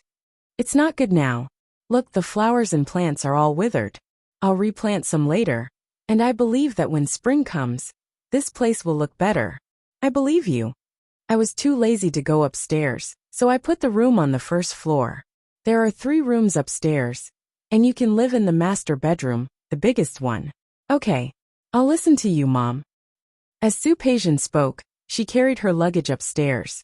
The corners of Su Peijian's mouth tightened as she looked at the small house, until she entered the door and looked at the room in front of her. It was bigger than the average room, but it couldn't compare to her room in the Su family. Xiang Kaiping was packing her luggage downstairs. Su Peijian threw the luggage on the floor and lay on the bed with a dark face. The quilt and bedsheets were newly changed, and they still had the smell of sunshine. But to Su Peijian, such a small room made her feel uncomfortable and uncomfortable. Staring at the ceiling above her, her mood became even gloomier. There was no dreamy white gauze like a princess, no gorgeous crystal chandeliers. She resisted the urge to scratch her head and forced herself to calm down. I'm no longer the eldest daughter of the Su family. Su Peijian, she kept reminding herself in her heart, and continued to deepen the hatred. After a few minutes, when Su Peijian had calmed down, Xiang Kaiping also went upstairs. Peijian, how is it? Do you like this room? She came back in a hurry, and only had time to clean it up. Looking at the room now, Xiang Kaiping suddenly felt that it was too simple. I like it.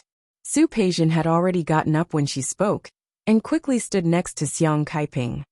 I like it very much. Really? Xiang Kaiping felt a little guilty. Don't you think the room is too small, and there are too few things? Mom! Su Peijian hooked her arm. Who am I now? I'm not the eldest daughter of the Su family. I'm already very satisfied to have a room like this.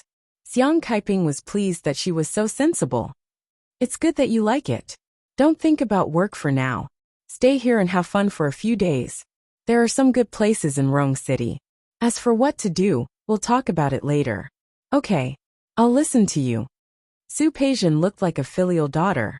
Xiang Kaiping was even more satisfied. She also felt a little sorry for her. In her heart, she decided to hand over the management of the 2 supermarket chains to Su Peijian. She believed that with something to do, she would not think about what happened in Lin City before. After discussing with Old Master Hua, Su Qingsang, and Hua Jinyao finally got Old Master Hua to let them live in an apartment in the city. However, old Master Hua asked them to go back to the Hua mansion for dinner on the weekends. Naturally, Su Qingsang agreed to this condition. The next day, Su Qingsang finally started to work. Monday morning was the time when the hospital was the busiest.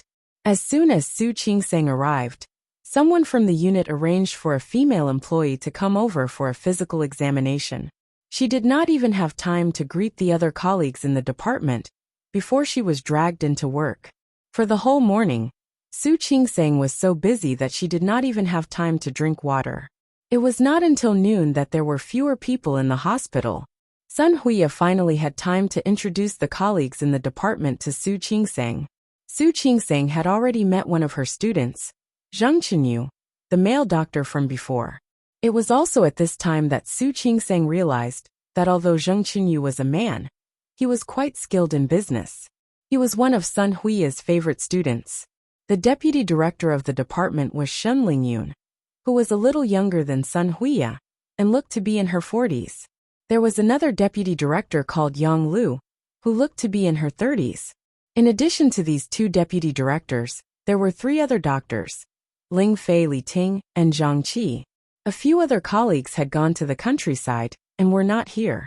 The head nurse of the obstetrics and gynecology department was Li Meilin. A few nurses also came over to greet Su Qingsang. Su Qingsang was still recognizing people and familiarizing herself with them when someone knocked on the door of the office on the other side. A group of people's voices attracted their attention. Su Qingsang stared at the person who came. Hua Jiniao. Why was he here? Sir, this is the obstetrics and gynecology department. If you want to see a patient, you have to go to the inpatient department. Chapter 478. I'm here for her. Hua Jiniao's words made everyone in the office look at Su Qingsang. Su Qingsang felt extremely uncomfortable. What was Hua Jiniao trying to do? It was her first day at work. Su Qingsang winked at Hua Jiniao and winked. However, Hua Jiniao didn't seem to notice the look on her face. He took a few steps forward and stopped in front of Su Qingsang. At the same time, he carried a box in his hand and placed it on the desk in the middle of the room. It's my first time here, so I didn't prepare any gifts. I bought some snacks from Xiangshan House for you. I hope you like them. Everyone's eyes lit up in the office of Xiangshan House. Xiangshan House was a big restaurant. Not only did it have good food, but it was also famous for its snacks. It was said that the ancestors of the pastry chef were royal chefs who specialized in making snacks. Later he came to Xiangshan House and set the rules. 3 kinds of snacks a day, and only 20 servings of each kind. There were no more snacks after that. Although 20 servings was a lot, Xiangshan House was open from morning to night. Every day, countless people lined up to buy snacks. If you wanted snacks, you had to order them in advance. However, it was Su Qingsang's husband's first day at work, and he brought snacks from Xiangshan House. Su Qingsang hadn't been in Rong City for long, but Hua Jiniao had taken her and Li Qinxue to Xiangshan House once. Naturally, she knew the story behind it. What on earth was Hua Jiniao doing? She couldn't help but stare at him. However, Hua Jiniao acted as if he didn't see it. He turned to the others in the office and said, "Hello. My name is Hua Jiniao, Su Qingsang's husband." "Hello. Hello." A group of women stared at Hua Jiniao. Those who were married, such as the chief doctors, looked a little better. After all, the children were grown up, and they were too embarrassed to stare at him. However, the look in the eyes of the young nurses was different. They looked at Hua Jiniao with amazement. They looked at each other with amazement in their eyes. "Hello." Hua Jiniao saw Sun Huiya standing in the office. "Are you the chief?" Hua Jiniao looked at the name tag on her chest. "Chief Sun? I am." Qingsang is still young. If there's anything she doesn't understand, Director Sun should teach her more. Sun Huiya had also seen Su Qingsang's work in the morning. She had a good impression of this student of hers, who worked as soon as she arrived and didn't meddle in other people's business. "You're welcome, Mr. Hua. We'll all be colleagues in the future, and we'll learn from each other. There's no need to take care of each other. You're welcome, Director Sunday. Just call me Hua." Hua Jiniao grinned, revealing his white teeth. He was handsome, and his smile was bright and friendly. Sun Huiya liked Hu Jingyao even more. After Director Sun were the two deputy directors, Shen Lingyun and Yang Lu. Hu Jingyao said what he wanted to say and greeted everyone present. He said nothing more than that Qing Sang had just arrived, and hoped that everyone would take care of her. Finally, he seemed to notice Zheng Qinyu. He stood in front of him and looked at the white coat he was wearing. "Which department is this doctor from?" "I'm also in the gynecology and obstetrics department." Zheng Qinyu smiled and extended his hand. "Hello." Good. Hu Jingyao held Zheng Qinyu's hand and looked him up and down. He pretended to say casually, "Dr. Zheng, you look so young. You don't have a girlfriend yet, do you?" "Yes. I've been busy with work." Zheng Qinyu smiled a little awkwardly. Being busy with work was one thing. More importantly, as a man, why couldn't he be an obstetrician and gynecologist? As a result, he hadn't gotten married yet. Because many girls thought that he was a pervert, because he studied obstetrics and gynecology, Zheng Qinyu also felt quite helpless. He really wasn't a pervert. It seems that it's been quite hard. When Hu Jingyao heard this, he shook Zheng Qinyu's hand again.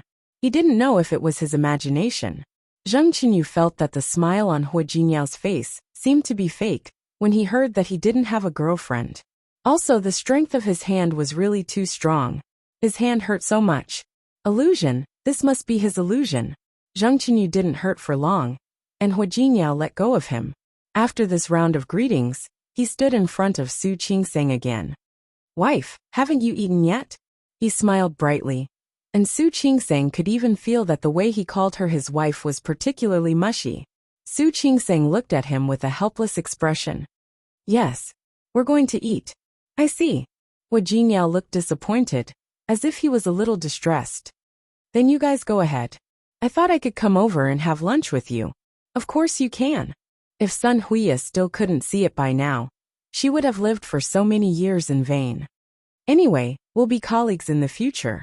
We'll have plenty of opportunities to eat together. Little Su, you can go with Hua." Well, even Hu Jingyao was called. How much did she approve of Hu Jingyao? Su Qingsang felt a little helpless. After glaring at Hu Jingyao, she apologized to Director Sun and the others, then left with Hu Jingyao. As soon as they left the hospital, Su Qingsang's expression didn't look good. Hu Jingyao went forward and put his arm around her shoulder. "Wife, what do you want to eat for lunch?" Su Qingsang didn't say anything. She really couldn't accept that Hu Jingyao had run to the hospital without saying goodbye today. "Wife, what's wrong?" Su Qingsang still didn't say anything and just walked forward. Hu Jingyao followed her and looked at her face. "Wife, are you not feeling well?" "Wife." They had already reached the place where Su Qingsang's car was parked, but Su Qingsang still didn't know where to go. Hu Jingyao walked beside her, and his voice was a little softer than before. "Wife, are you angry?" "Angry? How would I dare to be angry with you? You're so kind to come over and greet my colleagues with snacks from Xiangshan House. I can't thank you enough." She said she wasn't angry. Hu Jingyao took her hand. "Wife, I'm just worried about you." He wanted Su Qingsang to go to Cheng Xinyun's private hospital, but she didn't want to. There were many patients in the public hospital, and it was busy and complicated. Worried about her? Su Qingsang suddenly said to Hu Jingyao, "Hu Jingyao, Mr. Hua, do you know that today is my first day at work?" "I know. My first day at work, and you're doing this to me. How will other colleagues look at me?" "What's wrong with me?" Hu Jingyao blinked his eyes. He was over 6 feet tall, but he made such an expression at that moment. Su Qingsang's mouth twitched. "You came here and told everyone to take care of me. Why do I need anyone to take care of me? Besides, I'm here to work, not to be taken care of." Even though Su Qingsang had acknowledged her as her mother, and was now the daughter of the Su family, some of her habits hadn't changed. She liked to keep a low profile and a simple working environment. If possible, she would try not to let others know about her family background. However, after what Hu Jingyao had done today, how could she keep a low profile? But this guy didn't have any self-awareness at all. Did he think that what he did was reasonable? Su Qingsang wanted to cut open his head and see what was inside. Hu Jingyao stood there without saying anything, but his face was full of grievance. Su Qingsang was going to open the car door, but when she saw Hu Jingyao like this, she stopped. What are you doing, wife? It was noon, and there were no people in the parking lot. Hu Jingyao didn't have to worry about being seen like this. I'm so sad. Su Qingsang stared straight at his face, trying to see if he was acting. However, the accusation in Hu Jingyao's eyes was clear. I really care about you. I know that today is your first day at work, so I wanted to see you. Hu Jingyao's voice was very soft, and it sounded as if he had been wronged.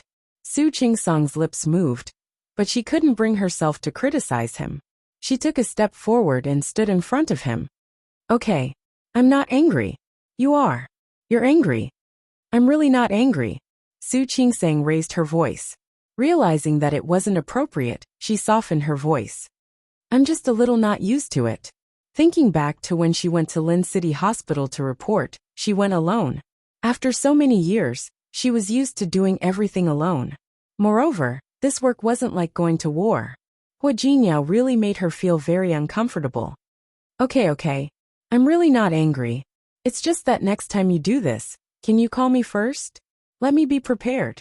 Seeing that Hu Jingyao still looked wronged, Su Qingsang felt very tired. Do whatever you want. You can come and see me whenever you want in the future. Is that okay? The grievance on Hu Jingyao's face finally dissipated a little. However, he looked at Su Qingsang carefully. Honey, are you really not angry? I said I'm not angry. Su Qingsang wanted to scream. Then honey, can we go for dinner now? Yes. Su Qingsang didn't know what to say now. Forget it. Hu Jingyao really just came to see her out of kindness, so what else could she say? She turned to open the car door. She felt a little guilty. He came to see her out of kindness, and was worried about her first day at work. It wasn't good for her to lose her temper. How about she make it up to Hu Jingyao tonight? Su Qingsang had something on her mind, so she didn't see that after she turned around, there was no grievance on Hu Jingyao's face. He did it on purpose today. He suddenly remembered that it was Su Qingsang's first day at work halfway. She was beautiful and looked young. Because she was a doctor, she couldn't wear a wedding ring all the time. It was true that the obstetrics and gynecology department were all female doctors. However, there was more than one department in the hospital. Besides, Rong City Hospital was bigger than Lin City Hospital, so there must be more doctors. If there was another doctor like Zhou Hongchen, he would first let these people know that Su Qingsang was married. Chapter 479. Hu Jingyao got into the car. Su Qingsang was looking at the building of the first hospital. Just now another ambulance drove in, and the paramedics rushed out. Birth, old age, sickness, and death happened every day in the hospital. Compared to life and death, everything else seemed to be insignificant. Hu Jingyao didn't notice the look in Su Qingsang's eyes. He started the car and spoke in a seemingly casual tone. There was a male doctor in your department just now. There aren't many men who work as gynecologists, right? Yeah. Su Qingsang thought of Zheng Qinyu's self-deprecation and found it funny. Out of the corner of his eye, Hu Jingyao saw Su Qingsang's smile. His tone was even lower than before. You're in the same department? It's not just a department. His teacher is Director Sunday. The last time I came to the hospital, he was also the one who brought me to the hospital office to complete the procedures. Oh, I see. Hu Jingyao narrowed his eyes. This kid was fast. Fortunately, he came today. Su Qingsang abruptly turned her head to look at Hu Jingyao. Why do you ask? It's nothing. I was just asking. Hu Jingyao looked like he was driving seriously. After all, it's rare to see a male gynecologist. That's it. What else? Hu Jingyao turned to look at her, his dark eyes unexpectedly deep. Su Qingsang turned to look at Hu Jingyao. Since they got married, she had some understanding of Hu Jingyao. Her watery eyes wandered. Maybe it's because I'm a petty person. I always feel that you suddenly came here not to see me, but to let others know that I'm married. Hearing Su Qingsang's words, Hu Jingyao suddenly frowned in discomfort. Wife, how can you think of me like that? Su Qingsang stared at him without blinking. She couldn't be blamed for being narrow-minded. Hu Jingyao really seemed like the kind of person who would do such a thing. Hua Jinyao parked the car on the side of the road and pressed his hand against his heart. Honey, I'm so sad. How could you think of me like that? Su Qingseng was dumbfounded. She watched as Hua Jinyao turned his face to the other side, only showing her the back of his head. It was obvious that he was hurt by her. Hua Jinyao. Su Qingseng reached out to pat his shoulder, but he refused to turn around. Su Qingseng put her hand on her forehead and looked at his back. She felt a headache coming on. I'm sorry. I was wrong. Hua Jinyao still didn't turn around. Su Qingseng said helplessly, I was wrong, okay? I shouldn't think of you like that. Seeing that Hua Jinyao still hadn't turned around, Su Qingseng had to take a step back. How about I make it up to you when we get home tonight? Hua Jinyao finally turned around. Really? Really? Su Qingseng had already made up her mind. He nodded heavily, his expression serious and sincere. Now can you not be angry? You promise you won't think of me like that next time. I promise. Su Qingseng did feel guilty. He came to see her out of the goodness of his heart, to see what she was thinking about just now. Okay, you have to make it up to me tonight. Of course. Su Qingseng took another step back. He didn't know that the compensation the two of them were talking about was completely different. Hua Jinyao was satisfied, but the expression on his face was still very serious. Honey, don't think of me like that next time. I told you there won't be a next time. Su Qingseng felt extremely guilty. He was just short of raising 3 fingers and swearing. Then let's go. Hua Jinyao started the car.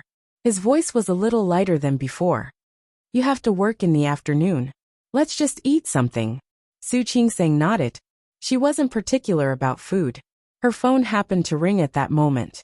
She looked down at her phone, so she missed the flash of cunning in Hua Jinyao's eyes. Since she had said that she would make it up to Hua Jinyao, Su Qingseng went to the market to buy vegetables after work. She had just started work, so it wasn't her turn yet. She left after saying goodbye to Sun Huiya. She used the phone app to find the nearby shopping malls. She had used her free time to search for some local specialties in Rong City. Now it was easy to buy vegetables according to the menu, because when she lived with Xiang Kaiping, she would also help her cook. Her cooking skills had improved a little during this time. She couldn't say that her cooking was particularly delicious or amazing, but she felt that she could still make it. After buying the vegetables, she bought some daily necessities. When she was about to pay the bill, she happened to see the Okamoto on the shelf next to her. Su Qingseng stopped for a second. Finally, she picked up 2 boxes and put them in the cart. When Hua Jinyao returned home at night, he smelled the aroma of food in the house, which surprised him. Because he had just moved in, he hadn't picked a job yet. Old Master Hua had said that he would ask Xia or Aunt Zhou to come over. However, Hua Jinyao wasn't willing. He had already asked Yang Wenchang to pick the people, but it would take some time to pick the right and trustworthy people. When he entered the kitchen, he saw Su Qingseng busy at the cooking table. Her movements weren't very fast, but she looked very skilled and smooth. The aroma of food wafted over, and the beautiful figure busy at the cooking table. Hua Jinyao's heart moved slightly. You're back. Su Qingseng heard the voice and didn't turn her head. She scooped the dishes out of the pot and said, Wash your hands. Dinner will be ready soon. Hua Jinyao didn't wash his hands. Instead, he took a step forward and put his arms around her waist. He lowered his head and took a deep breath on her neck. Honey, you smell so good. Honey, you smell so good. Stop it. How could she smell good with the smell of oil? It really smells good. Hua Jinyao leaned over and kissed her face. Honey, why did you think of cooking for yourself? What do you think? Didn't he make a scene at noon and ask her to make it up to him? Wasn't she making it up to him? Hua Jinyao's heart moved slightly, and he couldn't help but kiss her lips. Su Qingseng quickly dodged. I said stop it. Wash your hands and eat. Okay. Hua Jinyao nodded, but he didn't forget to steal a kiss. Only then did he wash his hands under Su Qingseng's reproachful gaze. The dishes Su Qingseng made were relatively simple, home-cooked dishes. 4 dishes and 1 soup. The soup was chicken soup that had been stewed as soon as she came back. Have a bowl of soup first. Su Qingseng scooped a bowl of soup for Hua Jinyao. I specially read the recipe online, and cut 2 shiitake mushrooms into it. Try it. Hua Jinyao took a sip and looked up at her. Yes, it smells good. Drink more if it smells good. Su Qingsang looked at the admiration on his face and seemed to feel a little embarrassed. Well, because I came back late, I used a pressure cooker to make it. Next time when I'm resting, I'll stew it in a clay pot. It should taste better that way. It's okay. It's very good. Hua Jinyao looked at Su Qingsang. You bought so many things today. Did you carry them all back by yourself? Yes. Su Qingsang nodded. Not much. It's just 2 big bags. You should have called me. I would have come back to help you carry them. No need. Don't look at me because I'm thin. I'm very strong. Of course, my physical strength is not bad either. Su Qingsang wasn't bragging. To put it bluntly, working in a hospital, especially for doctors like them, women were treated like men, and men were treated like animals. Sometimes when pregnant women were tired, and there were not enough hands, doctors had to help carry them. Sometimes, there were consecutive surgeries. Without a certain amount of physical strength and endurance, it was impossible to persist for a day. Are you strong? Why don't I think so? Of course I can't compare to you, but I'm much better than ordinary girls. Really? Hua Jinyao touched his chin and looked at the smug look on Su Qingsang's face. Then why can't you last long in bed every time? Hua Jinyao. Su Qingsang couldn't listen to it anymore. I'm serious. How can you have the nerve to say that you're strong? She begged for mercy in less than 2 minutes every time. Okay, it was more than 2 minutes, but for Hua Jinyao, it was definitely 2 minutes. Is that because I'm weak? That's because you're too strong. Hearing that, Hua Jinyao stopped picking up the bowl and leaned half of his body forward to get closer to Su Qingsang. Honey, are you complimenting me? Su Qingsang glared at him, scooped a bowl of soup for herself, and decided to ignore him. After dinner, Su Qingsang wanted to clean up the dishes, but Hua Jinyao didn't let her. Get the hourly worker to clean up tomorrow. The person I asked Wenchang to find will come tomorrow. There's no need. Just a few bowls. They'll be done soon. Su Qingsang got up and went to the kitchen. Hua Jinyao followed behind her and pulled her over to him. Honey, washing dishes hurts your hands. Don't wash them. Then you do it. Su Qingsang pouted and gestured for him to do it. The smile on Hua Jinyao's face froze. You want me to wash the dishes? Can't I? I don't dare to disobey my wife. Hua Jinyao squeezed her hand with a strange expression on his face. But I've never washed before. Are you sure you want me to? I cook and you wash the dishes. Isn't that fair? Fair, it's quite fair. Hua Jinyao nodded and stood in front of the sink. Looking at the bowls in the sink, he turned to look at Su Qingsang. Can you tell me what the first step is to wash the dishes? Put the water in and the detergent in. It's simple. Hua Jinyao did as Su Qingsang said. Su Qingsang watched him squeeze out enough detergent to wash the dishes 4 or 5 times. She thought about it and decided not to see it. She turned and left. However, less than 2 minutes after she walked into the living room and sat down, she heard a bang coming from the kitchen. Su Qingsang's eyebrows twitched. She forced herself not to go in and pay attention to it. However, not long after she heard another bang. Su Qingsang picked up the tea on the table and took a sip.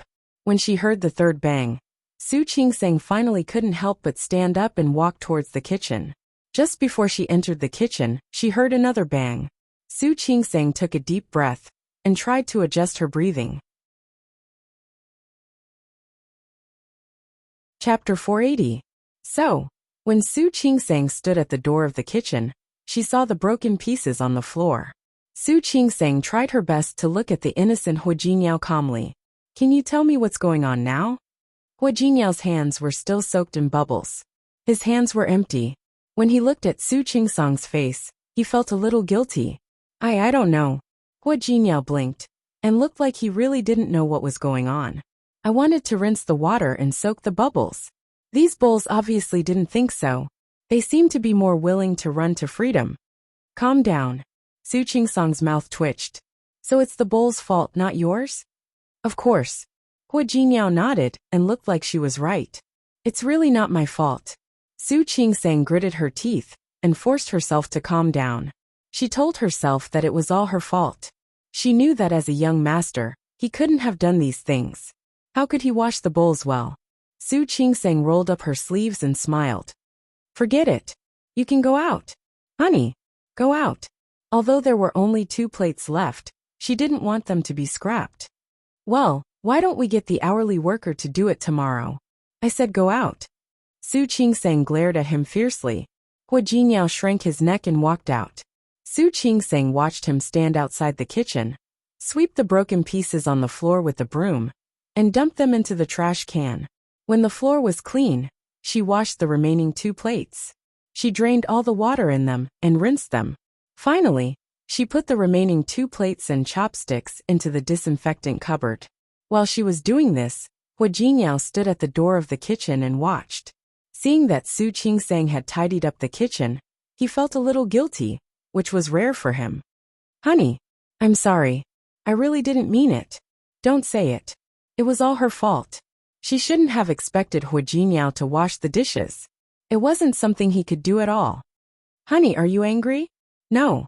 She wiped her hands clean, turned off the kitchen light, and went back to her room. How dare you deny it? You look angry. Hua Jinyao followed her, and insisted that she was angry. I told you I'm not angry. Su Qingseng decided not to argue with this guy. Too many things had happened in the past half a month, one after another. She almost forgot that this guy was a big CEO who could summon the wind and summon the rain outside. But he was simply a scoundrel at home. Honey, just as she was about to reach the door of the room, Hua Jinyao put his arm around her waist and asked, You're really not angry? I told you I'm not angry. Su Qingseng patted his hand and signaled him to let go of her. I'm not that easily angered. That's great. Hua Jinyao gave her a big kiss on the cheek. I knew I had a good wife. Put me down. Su Qingseng couldn't stand the smell of cooking oil. She was in a hurry to take a shower to get rid of the smell. I won't. Stop fooling around. I'm going to take a shower. I'm not fooling around. Let's take a shower together. As Hua Jinyao spoke, his hands began to move. Su Qingseng quickly grabbed his hand and asked, What are you doing? Yesterday, he said that he would let her rest for a few days and not touch her. Was he going to break his promise? Take my compensation. What compensation? Su Qingseng blinked, her eyes full of confusion. Honey, you're not cute like this, are you? Hua Jinyao carried her into the room and directly pressed her down on the bed. What's wrong with me? Honey, look at you. Hua Jinyao leaned over and kissed her on the lips. You said at noon that you would make it up to me. Why are you turning your back on us now? Haven't I already made it up to you? Su Qingseng glared at him. I'm going to make dinner. Su Qingseng seemed to realize that the compensation she was talking about was completely different from the compensation Hua Jinyao was talking about. She hurriedly explained, I'm talking about making a delicious meal for you. Hua Jinyao looked at the serious expression on her face, turned over, and lightly trapped her body in his arms again. But the compensation I'm talking about is eating you. Hua Jinyao. Su Qingseng had enough. Stop it. I still have to work tomorrow. She was really tired today. There were a lot of things to do in the hospital on Monday. She also went to buy groceries and came back to cook. She was really tired now. Hua Jinyao, can't you stop for a day? No. Hua Jinyao began to take off her clothes. You have to know that this is what you promised. So honey, keep your promise. Hua Jinyao. Her cry was drowned in his kiss. He pressed his lips against hers and whispered, Call me husband. Su Qingseng's face turned red. Are you going to call me that? There had been too many things happening recently, and Hua Jinyao hadn't been satisfied. Be good. I'll only do it once. If you're not good, I won't hesitate to do it a few more times. No. Su Qingseng realized that her voice was a little hoarse. She looked at Hua Jinyao. This guy was used to threatening her. Husband. Call me that again. Husband. Hua Jinyao was satisfied, but he didn't keep his promise. Instead, he came a few more times, as if he had tasted the meat. It couldn't be helped.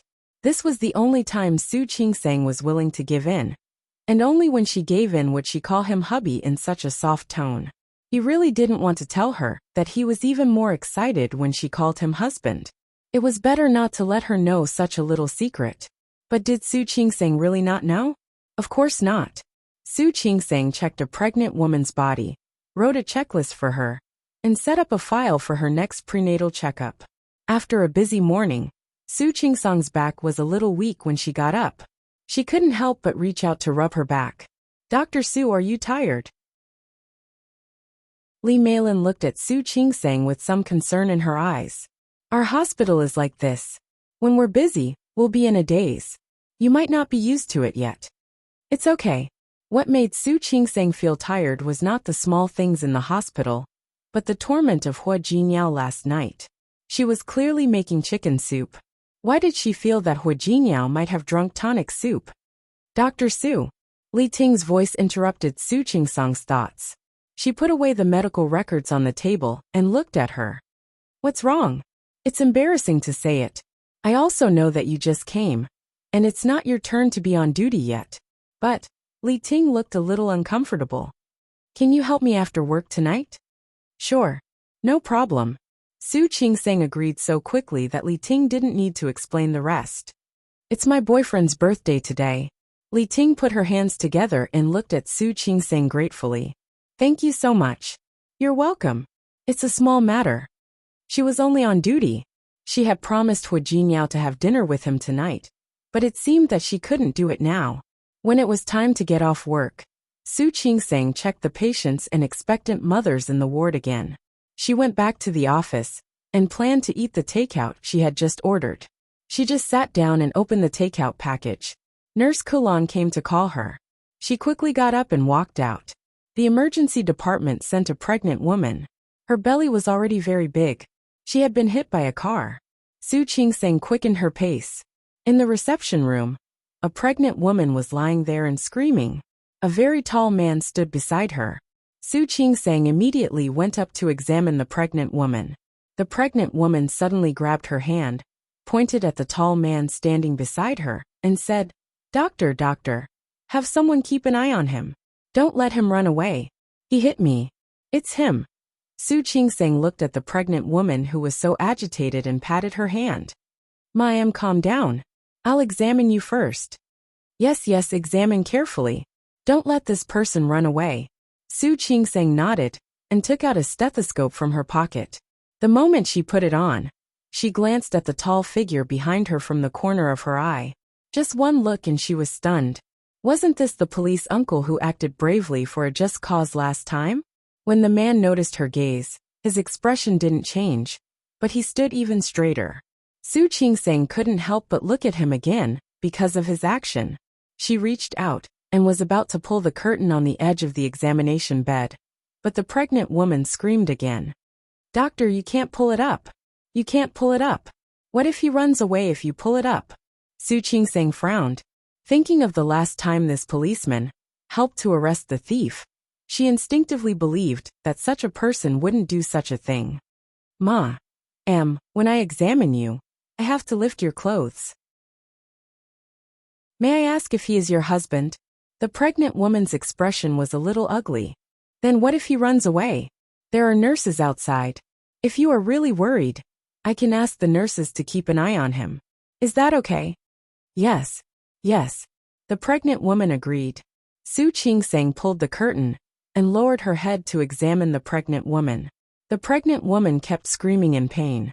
However, her eyes were fixed on the policeman outside the curtain behind Su Qingsang. She kept saying that she couldn't let him run away. Su Qingsang had worked in Rong City Hospital for some time. Looking at the woman in front of her, her intuition told her that something was wrong. Ma'am, can you please be quiet? I can't examine you if you keep making so much noise. Su Qingsang's words finally made the pregnant woman calm down. If she didn't speak, it would be convenient for Su Qingsang to examine her. She was about 6 months pregnant, and the specific pregnancy date would only be known after the examination. However, the pregnant woman didn't forget to say that she wouldn't let the policeman go while screaming in pain. Chapter 481. However, seeing that the pregnant woman was still screaming in pain, she could only examine the pregnant woman first. She gently moved her hand on the pregnant woman's belly. Does it hurt here? Yes. It's here. Then what about here? It hurts here too. It hurts everywhere. The pregnant woman screamed loudly. My entire stomach hurts. What kind of pain is it? Is it convulsive or intermittent? Can you describe it? How would I know how to describe it?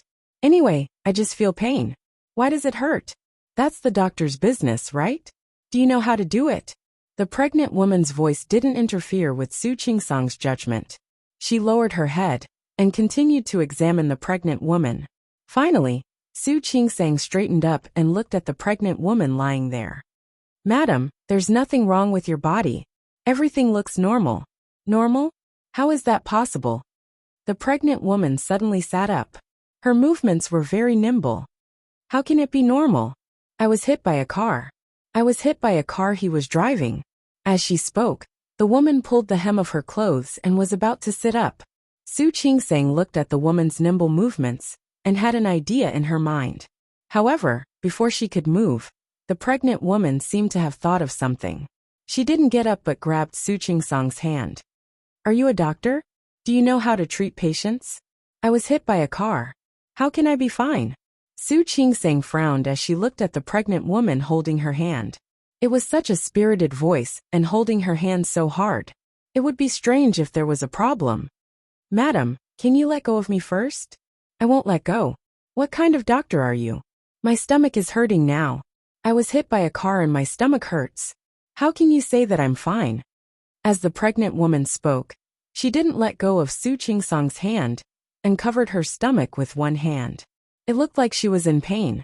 Su Qingsang calmed herself down and said, Madam, is this okay? I checked you just now and everything is normal. But if you still feel pain, I'll write you a list and you can go for further examination. Okay, I want a full set of examinations. The pregnant woman's voice was full of energy, but soon she covered her stomach and cried. Su Qingsang looked at her and thought of one of the possibilities she had just mentioned. So she looked at her and asked tentatively, Ma'am, our colleagues in the ultrasound room should be off work at this time. You might not be able to get an ultrasound today. Why don't you come again tomorrow? How can I come tomorrow? My stomach is going to kill me tomorrow. When the pregnant woman screamed, Su Qingsang had already confirmed her guess, but she still added another sentence. Of course, you can also go through the admission procedures now and stay here for one night. You can go through the checkup tomorrow. Then I'll stay for one night.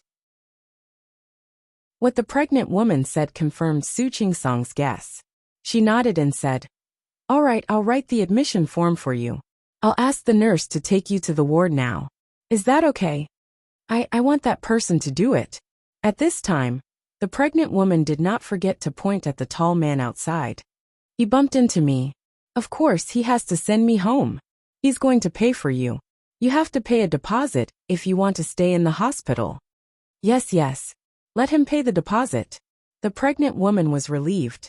Su Qingsang asked Kalan to take the pregnant woman to the ward. She watched the pregnant woman walk out, not forgetting to tell the tall man not to leave. She told him to wait and teach him a lesson. Then she looked at the tall man. The police officer was also looking at her. He had been standing outside just now, so he had heard what Su Qingsang said. Looking at him from a close distance, Su Qingsang found that the man's facial features were not only handsome, but also strong. His skin was the color of wheat, and he looked healthy. He also had a strong body, which was obvious that he worked out regularly. Where do I pay? The man didn't seem to notice Su Qingsang's gaze and asked casually. Listening to the voice, it sounded a little cold. Su Qingsang waved her hand and said, There's nothing for you to do here. You can go now. Zhang Yichen didn't expect to hear something like that. He was dazed for a second and asked, What did you say? I said you can go now. There's nothing for you to do here. Zhang Yichen still stood there without moving. Su Qingsang raised her eyebrows and blinked at him.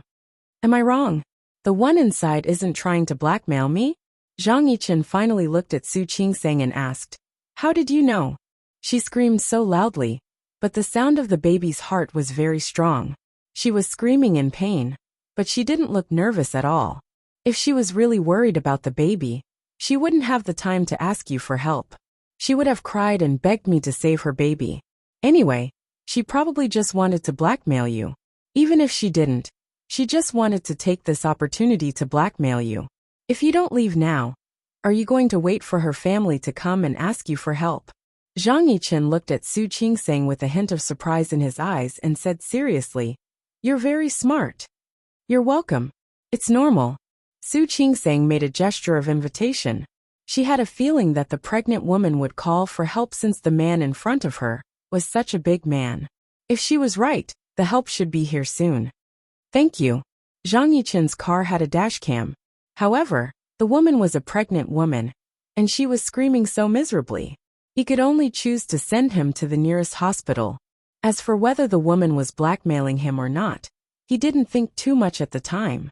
When the pregnant woman walked into the hospital, he realized what was going on. However, he thought it would take him some time to solve the problem. He didn't expect to meet such a smart doctor. His eyes fell on the name tag on Su Qingsang's chest. Su Qingsang's name was written on it. "You're welcome. You should leave now." "I'm afraid you won't be able to leave if you don't leave now." Zhang Yichen nodded, but didn't listen to her. "What will you do if I leave?" Su Qingsang wanted to laugh. She looked at the serious look on the man's face and said half-jokingly, "Yeah, what will I do? I'll let you go. Maybe I'll pay for the medicine myself. If worse comes to worst, that woman might start pestering me. What a headache. Then I'll go pay for the medicine." "I'm kidding. Were all police officers so serious nowadays?" Su Qingsang was afraid of him. "I'm sorry. I'll be fine. But if you don't leave now, I'll really be in trouble." Zhang Yichen gave her a meaningful look.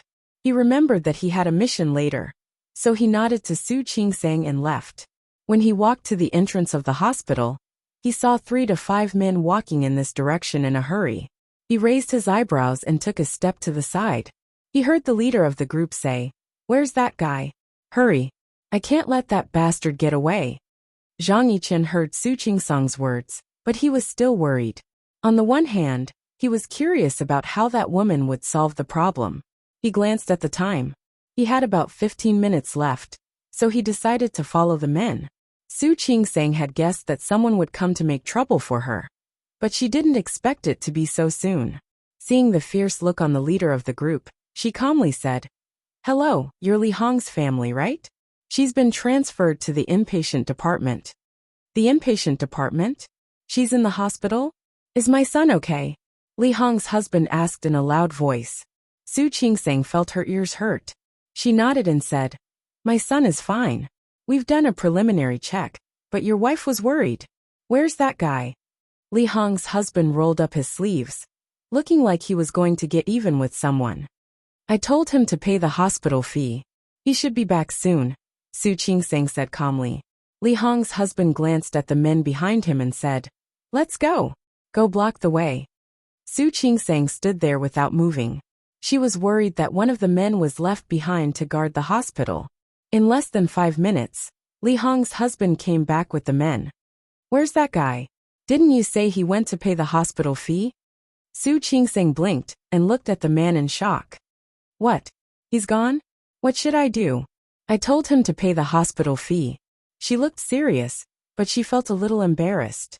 "Police officer, I'm so sorry. You'll be charged with a hit and run. I didn't do it on purpose. It's for your own good." Li Hong's husband started arguing. Half of the men said they would chase the man out of the hospital, while the other half said they would make the hospital take the blame. Su Qingsang listened to their quarrel and shouted, "Stop. Where's that guy? He said he went to pay the hospital fee. I thought he really went to pay the hospital fee. But he didn't. So I want to ask which one of you paid the hospital fee. After all, Li Mei has other tests tomorrow." "What fees? What fees?" Li Hong's husband stared at Su Qingsang angrily. "Didn't you say that my wife is fine? We're not staying in the hospital anymore. Let's go." "Not staying in the hospital anymore," Su Qingsang said awkwardly. "But I've already written the bill. And the fees for the tests just now. In other words, you can't leave. I'm waiting for you to pay the hospital fee." Li Hong's husband panicked. He took 2 big steps back and waved his hand. Go and find that guy. Didn't he hit the man? Yes, but he ran away. You guys can go and find him. We don't have money. We don't have money. Yes, we don't have money. We're not staying in the hospital. The men behind him agreed. One of them pulled the husband's arm and said in a low voice, "Brother, hurry up and take Li Mei out of the hospital. Otherwise, the hospital will be in trouble. Maybe they won't let us leave." How dare they? We didn't do anything. We haven't even checked in yet. Let's go. Let's go. While talking, Li Hong's husband rushed toward the inpatient department, as if he was afraid that Su Qingsang would make trouble for them.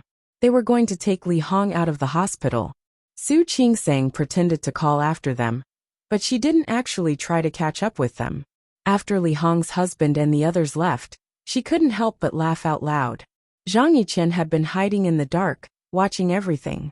He watched Su Qingsang deal with those people, as if she was acting real, and watched her smile brightly after they left. His lips couldn't help but curl up a little. Chapter 482. The first lunar month was coming to an end. Lin City, which was located in the south, was still a bit chilly. The heater in the office was turned on, but Li Qinshua's voice was cold. Sign it. Didn't you say so? You can't sign until you see me. Now that you've seen it, you can sign it. Su Qinghui looked at Li Qianxue. He hadn't seen her for more than a week. He never knew that there would be a day when he would miss someone like this. Moreover, it was someone who had already become his ex-wife. Qianxue, I don't want to sign. Li Qianxue gritted her teeth and was about to explode, but she resisted. Su Qinghui, I always thought that you were a gentleman, but now I realize that you can't even be called a villain, let alone a gentleman. Are you getting more and more skilled at going back on your word? I'm not going back on my word. He just didn't want to cut off the last connection with her. If he broke off this connection, it would be difficult for him to even see Li Qianxue in the future. I just can't bear to part with you. Li Qianxue looked as if she had heard the funniest joke in the world. There was only mockery on her face. You can't bear to part with me? Or are you reluctant to part with the wealth of the Li family? Before Su Qinghui could say anything, Li Qianxue interrupted him. Su Qinghui, if you still want to save face, don't force me to go too far. I've seen what you've done for the Li Corporation all these years, but I've already given you what I should. Let me give you a piece of advice. It's better not to be too greedy. Otherwise, the gains will not make up for the losses, and you'll end up with nothing. Qianxue. Su Qinghui knew that Li Qianxue had lost all trust in him, after more than 20 years of cold treatment, neglect, and what happened to Su Qingsang. But even if she didn't believe him, he still had to say, I don't want any of the Li family's assets. I can also return all of the Li Corporation's shares, even the houses, funds, and stocks under my name. As long as you say it, I can transfer them all to your name. I just hope we don't get divorced. Li Qianxue had run out of patience. It was just a few sentences. He didn't say he was annoyed, but she was tired of listening to him. Yes, not divorce.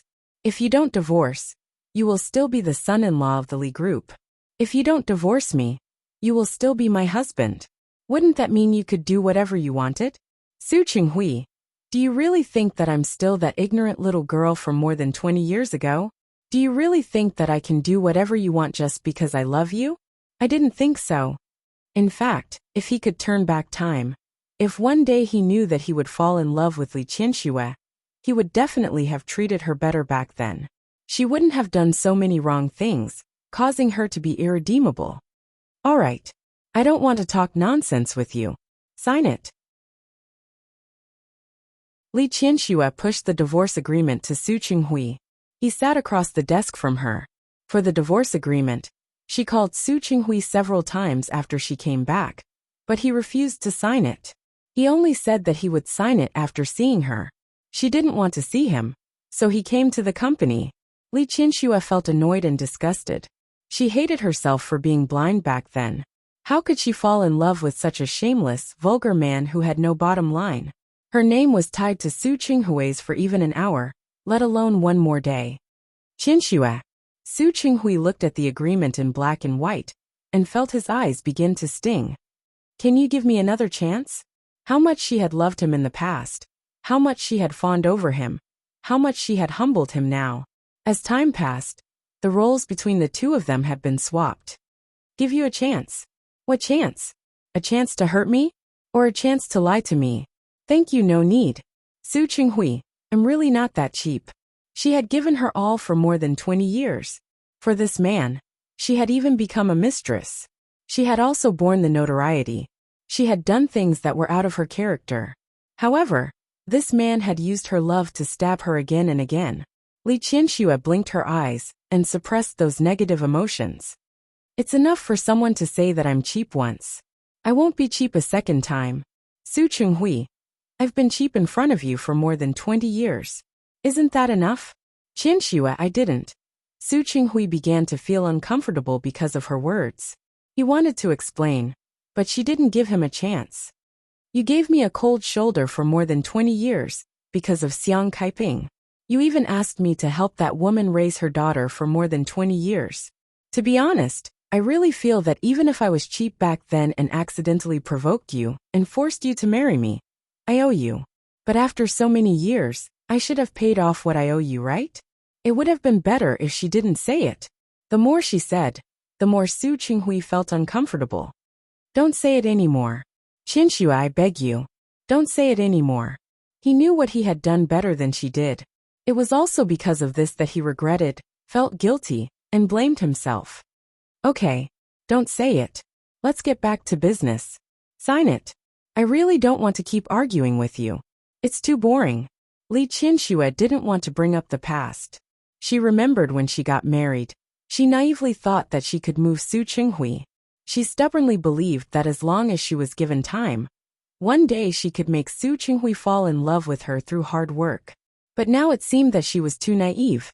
She was naive, shameless, and shameless. Now he would let her be herself again, and be the vice president of the Li Corporation. The daughter of the Li family, right? Su Qinghui sat there without moving. He looked at the pen in front of him, and felt that his hand was 1,000 pounds heavy. He couldn't lift it at all. He used to be so proud and disdainful in front of her. Now he was so reluctant. But what could he do to make Li Qianxue agree not to divorce? In Li Qianxue's eyes, his attitude was so disgusting that it made her want to vomit. At a time like this, he put on such a reluctant expression.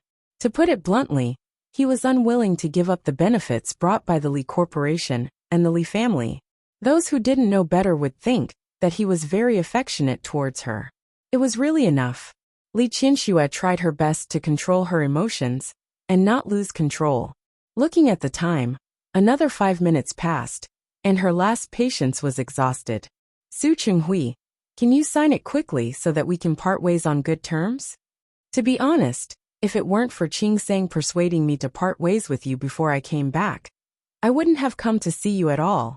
So please, for the sake of the 2 children, sign it. Otherwise it will be too ugly. It's not good for the children. Su Qinghui raised his head and looked at her because of her words. Qing Sang? Yes. Su Qing Sang. Your daughter.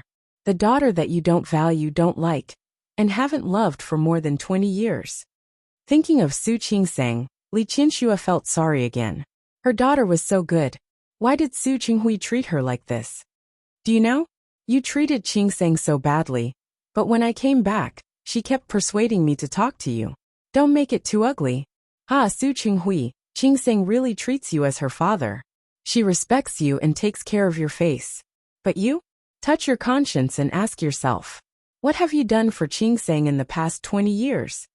Not to mention Su Qing Sang, even for Su Yusen, what had Su Qinghui done for him? She had wondered why Su Qinghui insisted on sending Su Yusen to boarding school.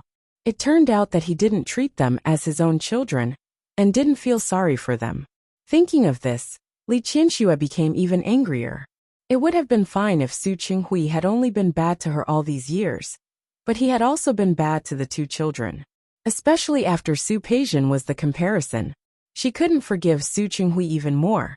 For any mother, her own children were her reverse scale. Su Qinghui not only stepped on her bottom line, but also touched her reverse scale. Su Qinghui was silent again.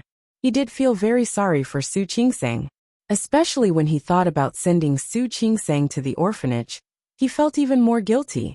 Although he didn't in the end, he couldn't deny Li Qianxue's words. With very slow movements, he took out the pen he brought with him from his pocket. Speaking of which, this pen was given to him by Li Qianxue. That year on his birthday, she gave him a gift. At first he wanted to throw it aside and not use it. But in the end he stayed. The last time he went home to pack his things, he accidentally saw it. So he picked it up and used it again. What he remembered, Li Qianxue naturally remembered too. Seeing Su Qinghui take out this pen at this time, she only felt that this man was even more disgusting. She had given him a pen for so many years, but he hadn't used it. Now that they were going to divorce, he pretended to take it out. What was he trying to do? Was he mocking her? Li Qianxue wanted to stab him a little, but she thought that he was about to sign it now. Immediately, the two of them would have nothing to do with each other. She didn't want to say it anymore. No matter how disgusting Su Qinghui was, this was the only thing that disgusted her. After he signed, she asked someone to complete the procedures. From then on, he was him, and she was herself. Su Qinghui picked up the document and started reading. In fact, he had read it many times. He knew and remembered every clause and every condition in it. He just wanted to delay for a while more. Su Qinghui's pen had already landed on the paper, and Li Qianxue was relieved. But she didn't expect him to suddenly stop. Wait a minute. She knew it. Li Qianxue's expression was unfriendly. What else do you want? Nothing much. Su Qinghui swallowed and looked at Li Qianxue's expression. Yusin's guardianship. If he didn't say it, Li Qianxue would have forgotten. When people in Lin City talked about age, they didn't mean it. Su Yusin was born at the end of the year, so he was 18 years old. The previous birthday was also an imaginary birthday. In fact, there was still nearly a year before he turned 18. Li Qianxue clenched her fists. There doesn't seem to be anything to argue about, right? After all, you didn't want this child. Chapter 483. Of course, he knew how Su Yusin came to be. But even if he knew, he was already regretting it now. No matter what, he is my son. I can't. Su Qinghui. Li Qianxue had really had enough. She stood up and looked down at Su Qinghui's elegant face. Yusin will be an adult in 10 months at most. Do you think he is still at the age where he needs a guardian? That's not what I mean. As long as he is not an adult, I have the right. You don't. Li Qianxue didn't back down. Su Qinghui, if you want money, property, or even shares in the company, I can give them to you. But these two children are mine. Don't even think about getting any of it.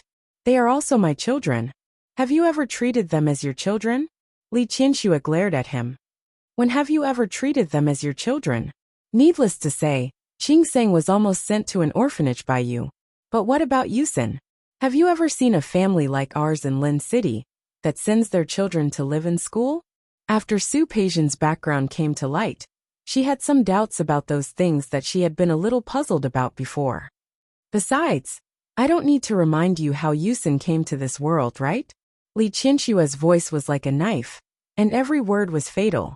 This sentence directly poked Su Qinghui's weak spot, and his face was whiter than paper for a moment. Li Qianxue thought of what happened when Su Yusin was born, and the corner of her mouth raised with a touch of mockery. That was for him, and also for herself. In the past, she was really too silly and silly. Su Qinghui lowered his head and closed his eyes. As Li Qianxue said, he really had no right to mention Su Yusin's guardianship. At that time he was obsessed. Not only did he not like Su Qingsang, but he also regarded Su Yusin's existence as his shame. His hands trembled even more violently, and he felt that his eyes were wet, swollen, and sore. Looking at the signature place, Li Qianxue had already signed her name. Her handwriting was specially practiced, and her handwriting was very beautiful, just like her. That beautiful name was written on it, reminding him that once he signed it, there was no turning back. He suddenly raised his head and looked at Li Qianxue with red eyes. Qianxue, if I sign it, can you forgive me? She forgave him for being blinded by greed, forgave him for his mistakes, forgave him for his ignorance, forgave him for not realizing his own feelings, and made her suffer so much. Forgive? Li Qianxue looked into Su Qinghui's eyes. Her face was expressionless, but her heart was as hard as stone. She would never forgive him. Not ever. Any one of the things he had done to her was enough to make her suffer for the rest of her life. But not only did he do it, he did it more than once. She looked away, refusing to answer the question. Su Qinghui suddenly understood what was going on. Look, this was Li Qianxue's personality. She dared to love and hate. He didn't even bother to lie. With trembling hands, he signed his name on the triplicate agreement. Every word he wrote was as painful as a knife cutting into his heart. He wrote all the way to the last word. After signing the date, he raised his head to look at Li Qianxue. Qianxue, I'm sorry. He owed her a lot, and it was no longer something that could be made up for with the word sorry. But now he only had these 3 words left. Li Qianxue didn't say anything. She reached out and took 2 of the 3 agreements. Tomorrow, I'll ask Lawyer Chen to complete the procedures. The divorce certificate will be sent to you then. Her voice was calm and emotionless. Su Qinghui felt uncomfortable when he heard that. Qianxue, if there's nothing else, I'm leaving. This office belonged to Su Qinghui. Li Qianxue used to come here often when she had nothing to do. Of course, it was mostly to talk about work. But now she said, Li Corporation, you don't have to stay. I think with your current methods and abilities, even without the Li Corporation, you won't be too bad. Right? I'll leave tomorrow. Su Qinghui's heart ached, but he still wanted to talk to her a little more. Our previous cooperation with Tianyu is almost done. There's still a part of it. Su Qinghui. Li Qianxue interrupted him. She clenched the document with extra force. Please don't forget. I've been the vice president of the Li Corporation for more than 10 years. Su Qinghui was embarrassed for a moment.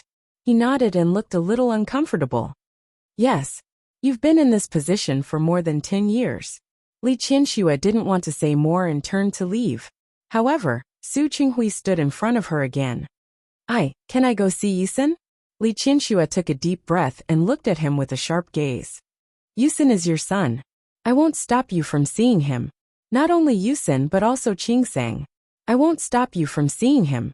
But one thing is, they're all grown up. They're not children anymore. How they treat you is their business. I won't participate, and I won't interfere. Seeing that Su Qinghui obviously wanted to speak, Li Qianxue took a big step back.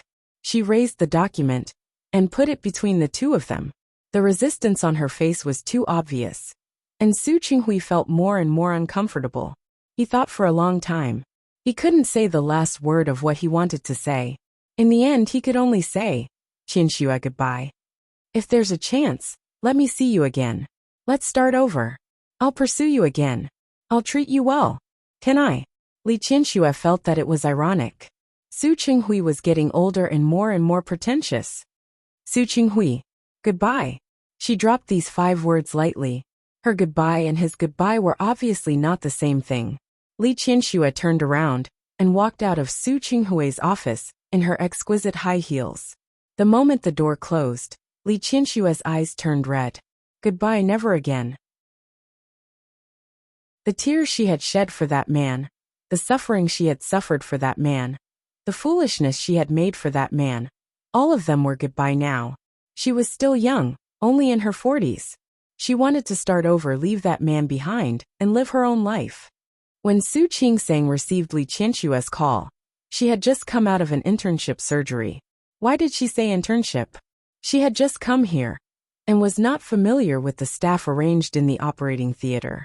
These all took time to understand and adapt. Coincidentally, Sun Huiya had a surgery today, so she went in to observe.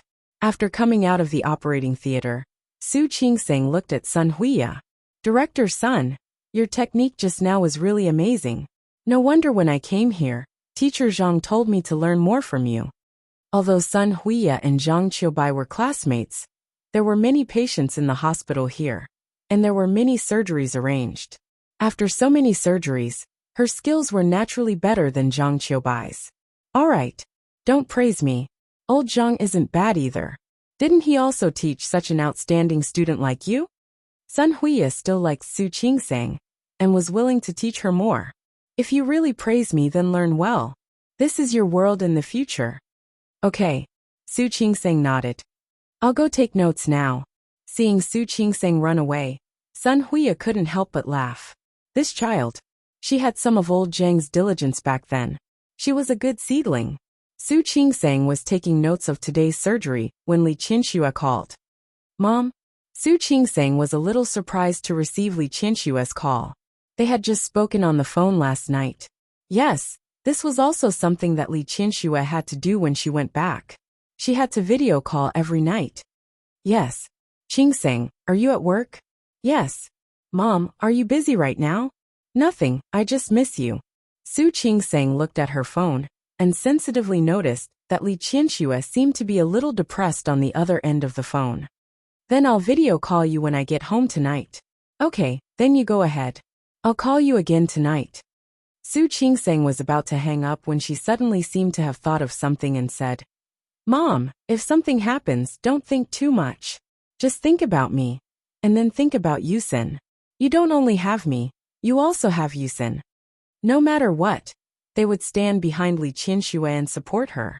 Li Qinxue didn't expect to hear Su Qingseng's comfort, and her eyes became a little wet for a moment. You child, what nonsense are you talking about? I'm not thinking too much. After hanging up the phone, Li Qinxue wasn't as calm as she appeared. Lawyer Chen moved very quickly.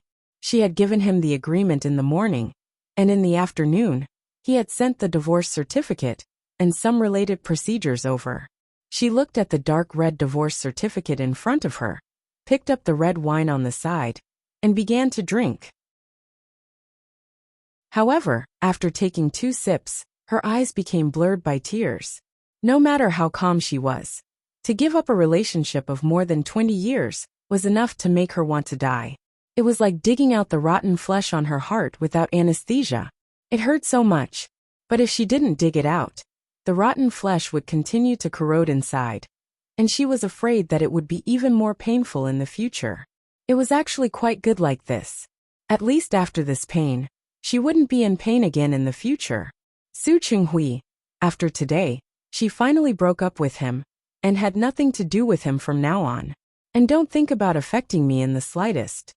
When Su Qingseng finished her work at night, and went home to video call Li Qinxue, she had already calmed down. In fact, Li Qinxue was such a person. Even if she was riddled with holes on the inside, on the surface, she would still make herself look bright and beautiful. This was her pride. In some ways, Su Qingseng was quite similar to her. Su Qingseng told Li Qinxue about her work in the past few days. Perhaps sensing that Li Qinxue wasn't in a good mood in the afternoon, Su Qingseng tried her best to cheer Li Qinxue up. After being coaxed like this, Li Qinxue didn't feel down anymore. After chatting with her daughter for a long time, she finally told Su Qingseng about her divorce with Su Qinghui. Chapter 484. Su Qingseng was stunned for a moment, although she already knew about this. But when she heard it out of the blue, she was a little surprised. She thought that Su Qinghui wouldn't sign it.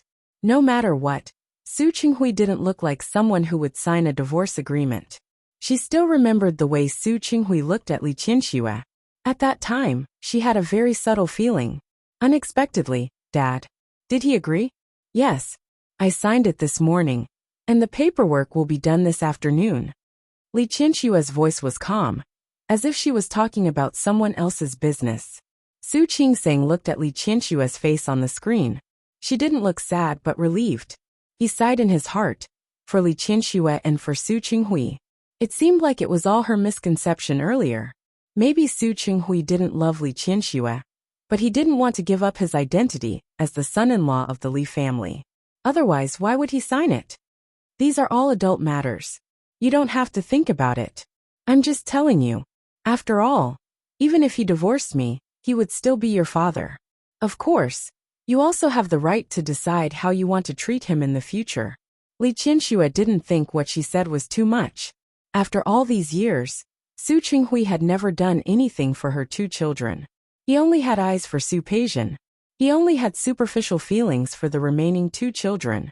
Since that was the case, it was understandable that Su Qingseng and Su Yusin did not want to acknowledge him as their father when they grew up. However, Li Qinxue would not make decisions for the children. They were all grown up and had their own thoughts and ideas. She would not impose her own thoughts on them. On the one hand, Su Qingsang found Li Qinshue's words funny, but on the other hand, she felt helpless. She was no longer a child. In addition, she hadn't been close to Su Qinghui for so many years.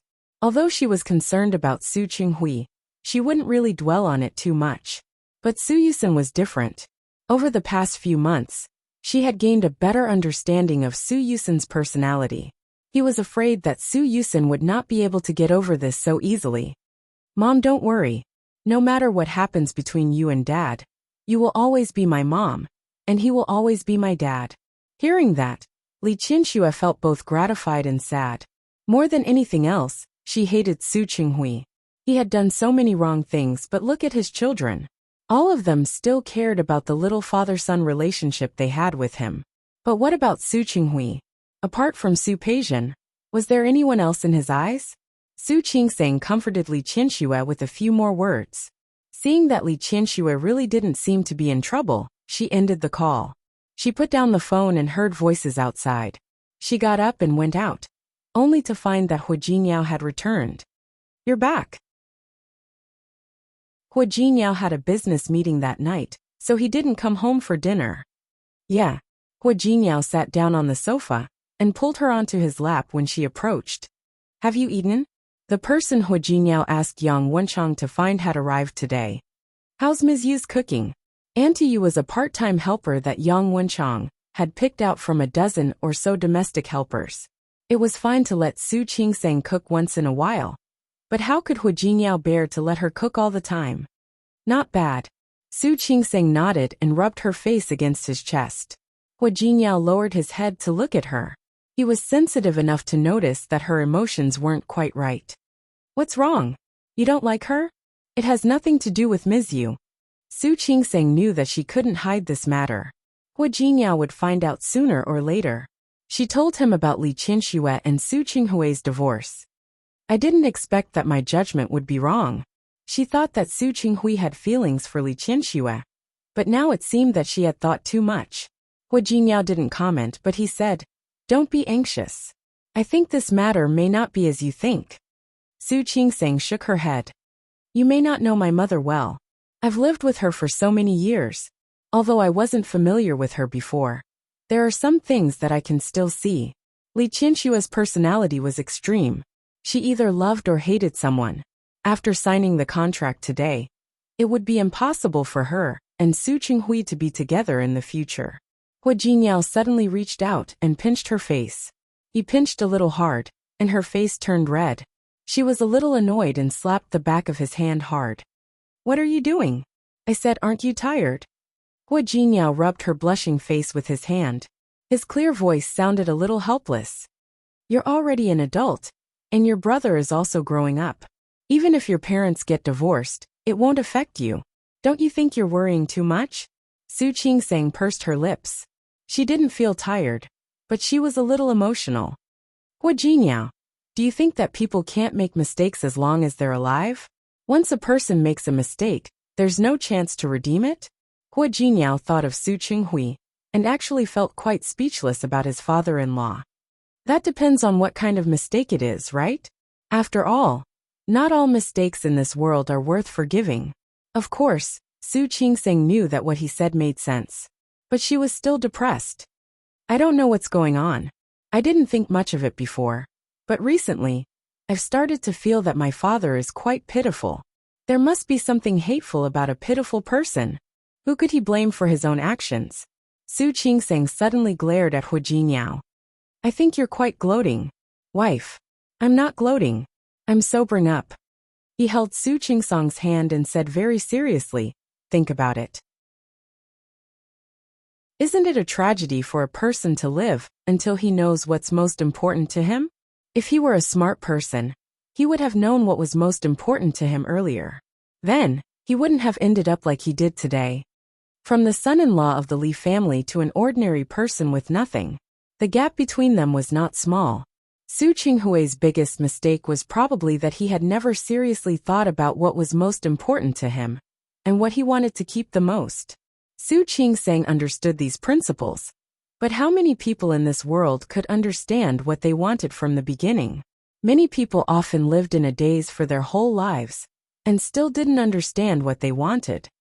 Alright. Don't think about your father. He's already an adult. Let him worry about his own things. If he really still had feelings for Li Qianxue, Su Qinghui would naturally take action. After all, he was still young. If he didn't take action, he was afraid that both of them would regret this life.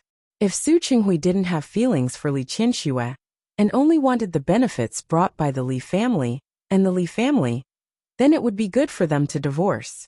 Either way, it shouldn't be something that Su Qingsang, as a daughter, should care about. I know. She was just a little emotional. If Su Qinghui could wake up a few years ago, he wouldn't. The arm around her waist tightened. Su Qingsang was caught off guard, and fell into Hua Jinyao's chest. What? What do you think what? Hua Jinyao dragged the last word. Su Qingsang obviously knew that. She patted him on the shoulder and said, "Stop it. My relatives are here." Hua Jinyao's hand, which was about to act presumptuously, suddenly stopped moving. He looked at Su Qingsang with extreme depression. Isn't it a few days? I don't know. Maybe it was because of the change of environment and place. She was early this time. Hua Jinyao took a deep breath, buried his face in Su Qingsang's neck and rubbed it. All right. Go take a shower. Hua Jinyao didn't take a shower as she thought. Instead, he reached out and hugged her waist tightly. Su Qingsang was stunned for a moment. She seemed to have only just realized that Hua Jinyao was a little strange today. Since he came in, she had been the one saying that he was caring about her feelings. However, she seemed to have realized that Hua Jinyao didn't seem to be in a good mood either. What happened? It's nothing. Hua Jinyao's voice was a little low. I just want to hug you. He didn't say anything, so Su Qingsang didn't ask. She put her arms around his back and slightly tightened her grip.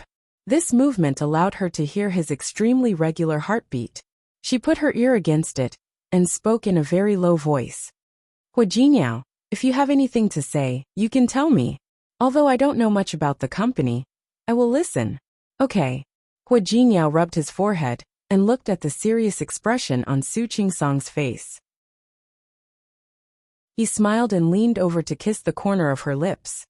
Su Qingsang slowly got used to the work in the hospital, so there was nothing she was unfamiliar with. After following Sun Huiya to an operation, she began to be the chief surgeon for the subsequent small operations. Later on, she began to participate in the major operations. Su Qingsang slowly became busy. Not only did she have to work during the day, but she also had to be on duty at night. The night shift was divided into the night shift and the night shift.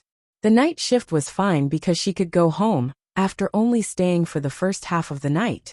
However, the night shift meant that she had to stay in the hospital for the whole night. Su Qingsang wasn't unaccustomed to it. Hua Jinyao was a little distressed that she was overly involved in her work. But as long as it was what she wanted, he didn't stop her. However, he often asked Ms. Yu to make some delicious food, or stew some nourishing soup. However, on the weekends, Hua Jinyao would bring Su Qingsang back to the Hua family's old mansion. Old Master Hua was old, so he liked to be lively and crowded. Usually, the Hua family would be more crowded on Friday night. Other than Hua Mingguang's family, there was also Hua Mingliang and Hua Mingmei's family. The atmosphere at the dining table was very lively. Hua Mingmei had been humiliated by Li Qianxue before, so she was very unhappy. Now that she saw Su Qingsang, that unhappiness surfaced again. Speaking of which, Su Qingsang had been in Rong City for more than half a month. This was the first time she had eaten with them since she started working. Because last Friday, Su Qingsang had kindly gone to work for a colleague in their department. Therefore, Su Qingsang wasn't at the party last Friday. Today they bumped into each other. When Hua Mingmei saw Su Qingsang, she thought of how Li Qianxue had humiliated her last time, and the smile on her face became a little fierce. Chapter 485. Hua Jinyao scooped a bowl of soup for Su Qingsang. He had specially asked Aunt Zhou to make this soup. Su Qingsang had been so busy recently that she had dark circles under her eyes. Hua Jinyao felt sorry for her. Have some soup. I'll do it myself. So many people were watching. She was too embarrassed to show off her love in front of so many people, especially when her cold-faced mother-in-law, Lu Tongjia, was sitting across from her. Lu Tongjia looked at the scene in front of her expressionlessly. It was as if she didn't see it. Hua Mingmei, on the other hand, couldn't help but glance at Su Qingsang and clicked her tongue. Speaking of which, Jinyao has changed a lot since he got married. He's really changed a lot. He really cares about his wife. Hua Jinyao's expression didn't change. He even put a fish into Su Qingsang's bowl, as if nothing had happened. Of course he should care about his wife.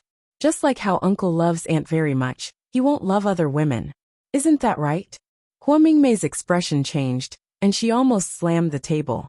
She was the youngest daughter of old Master Hua, and the Hua family had more sons than daughters. Naturally, she was doted on by everyone. Not to mention, Hua Yangyuan only had 2 sons. He didn't have a daughter. She was the only girl in the Hua family. She had been spoiled by her father and brother since she was a child. Naturally, she had a bad temper. However, she was also obsessed with Wei Nantian, who was inferior to the Hua family in all aspects. The Wei family was good, but it was nothing compared to the Hua family.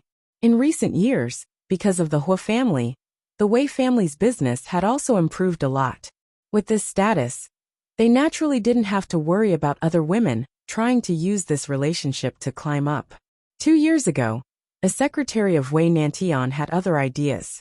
She pretended to be pitiful and weak, which made Wei Nantian feel pity for her. In the end, Hua Mingmei suppressed it and didn't make a fool of herself. But it wasn't a good thing. Hua Jinyao bringing this up now felt like he was slapping Hua Mingmei in the face. Jinyao, is this how you talk to your elders?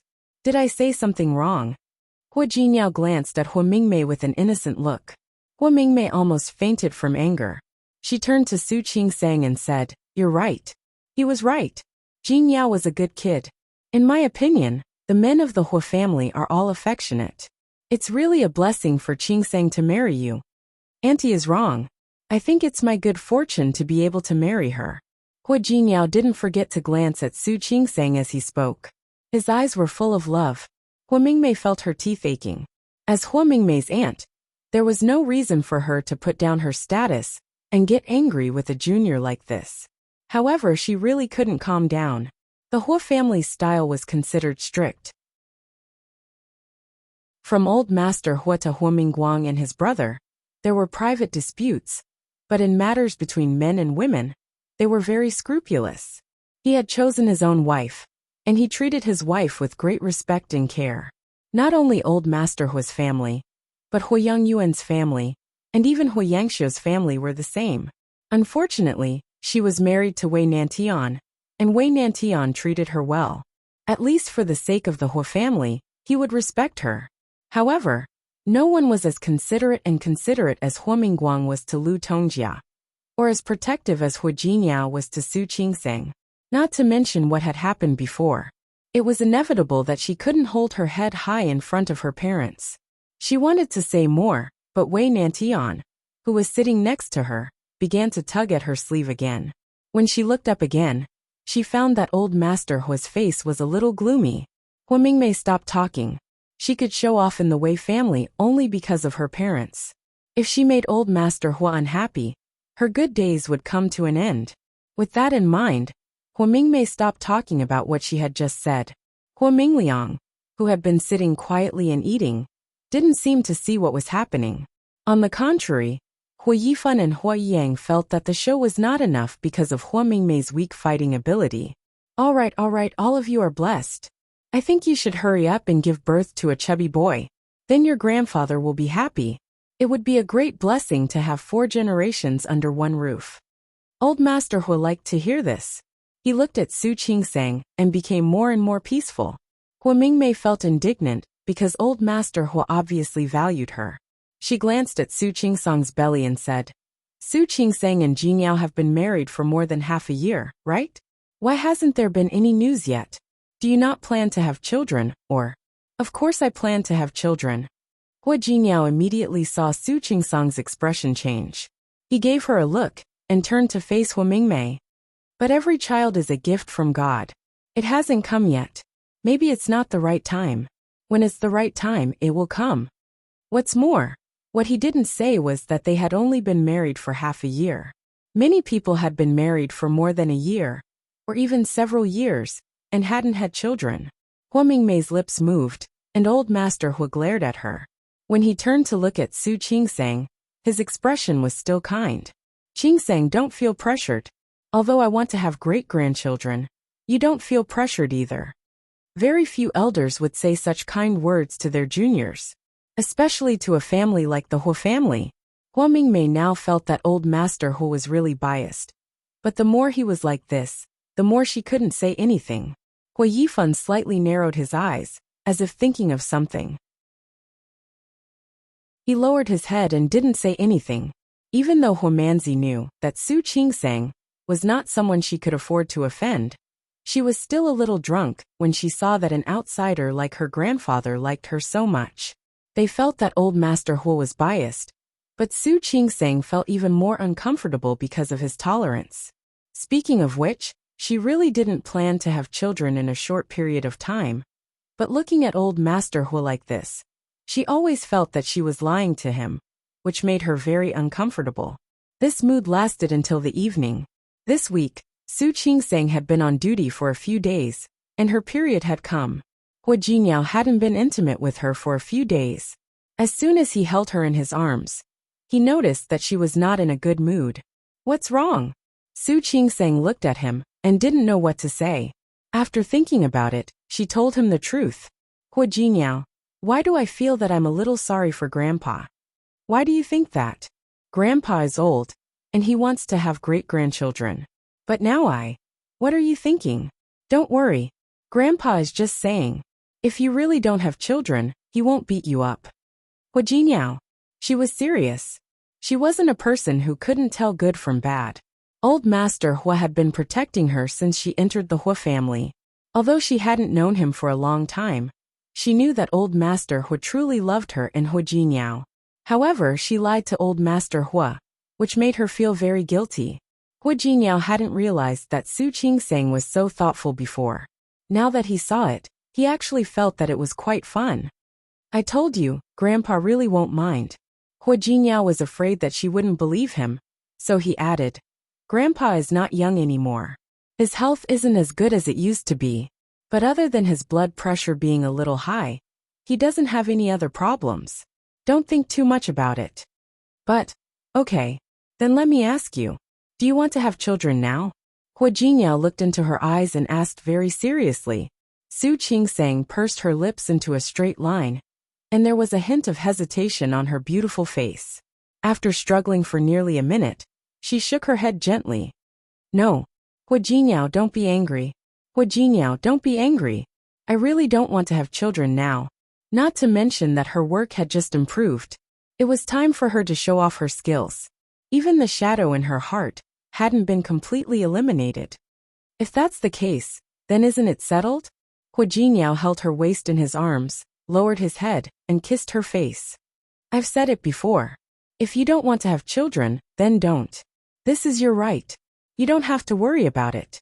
If you think you're not ready, then we'll wait for you to be ready. In her eyes, these were big things, but in his eyes, they were small things. More importantly, Hua Jinyao wasn't ready yet. He didn't know how to be a good father. Su Qingsang blinked at him.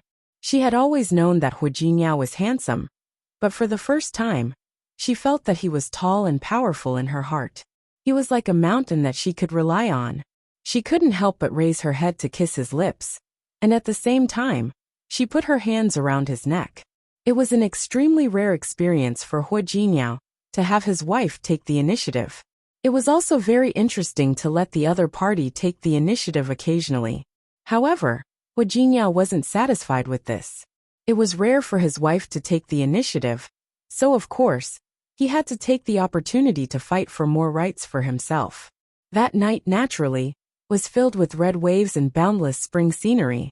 The next day was Saturday. Su Qingsang rarely had a rest today, although she was tortured by Hua Jinyao yesterday.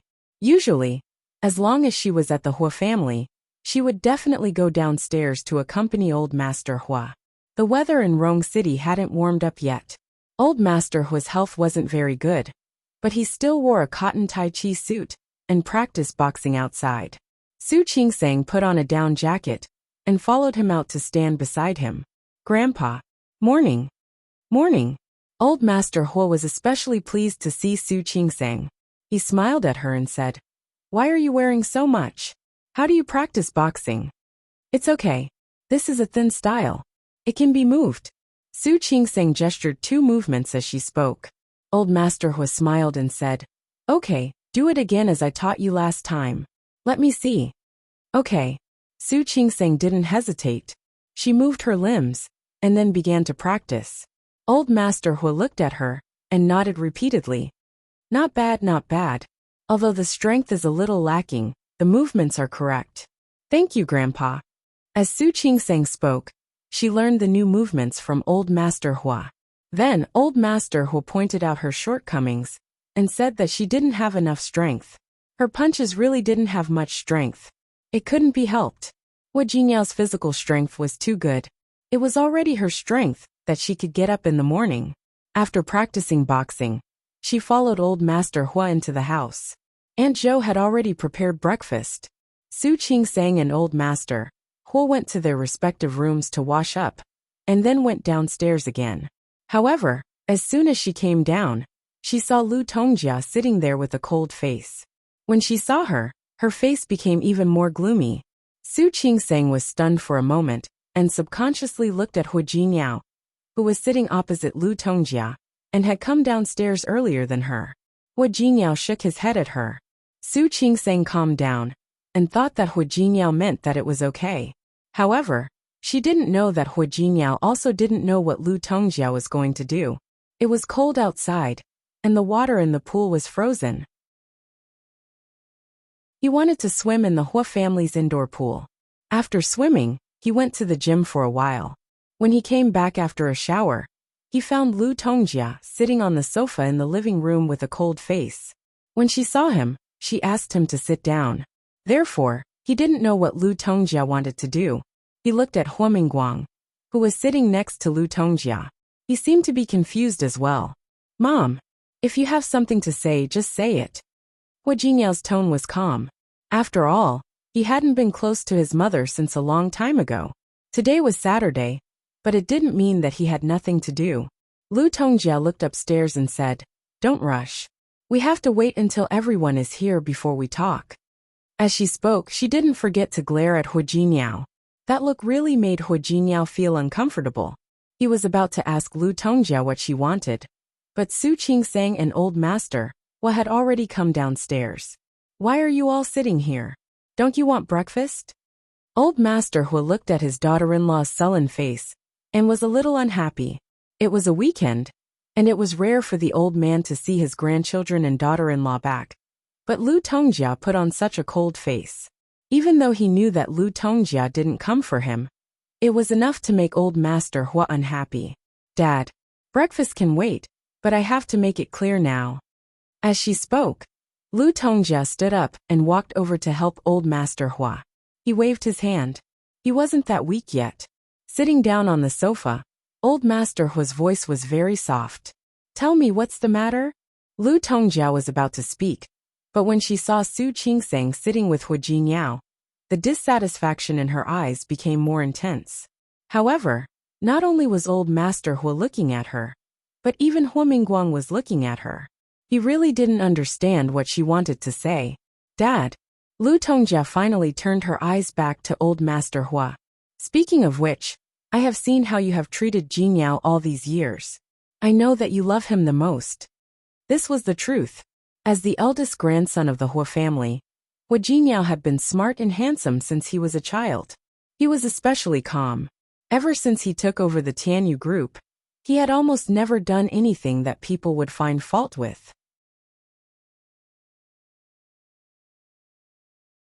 Chapter 486. Not to mention the fact that Hua Jinyao had married a daughter-in-law that she didn't like. She didn't like any of the things that had happened after the marriage. She didn't like Su Qingsang's family background at first. She didn't like Su Qingsang's illegitimate daughter. So what if she was Su Qinghui and Li Qianxua's daughter?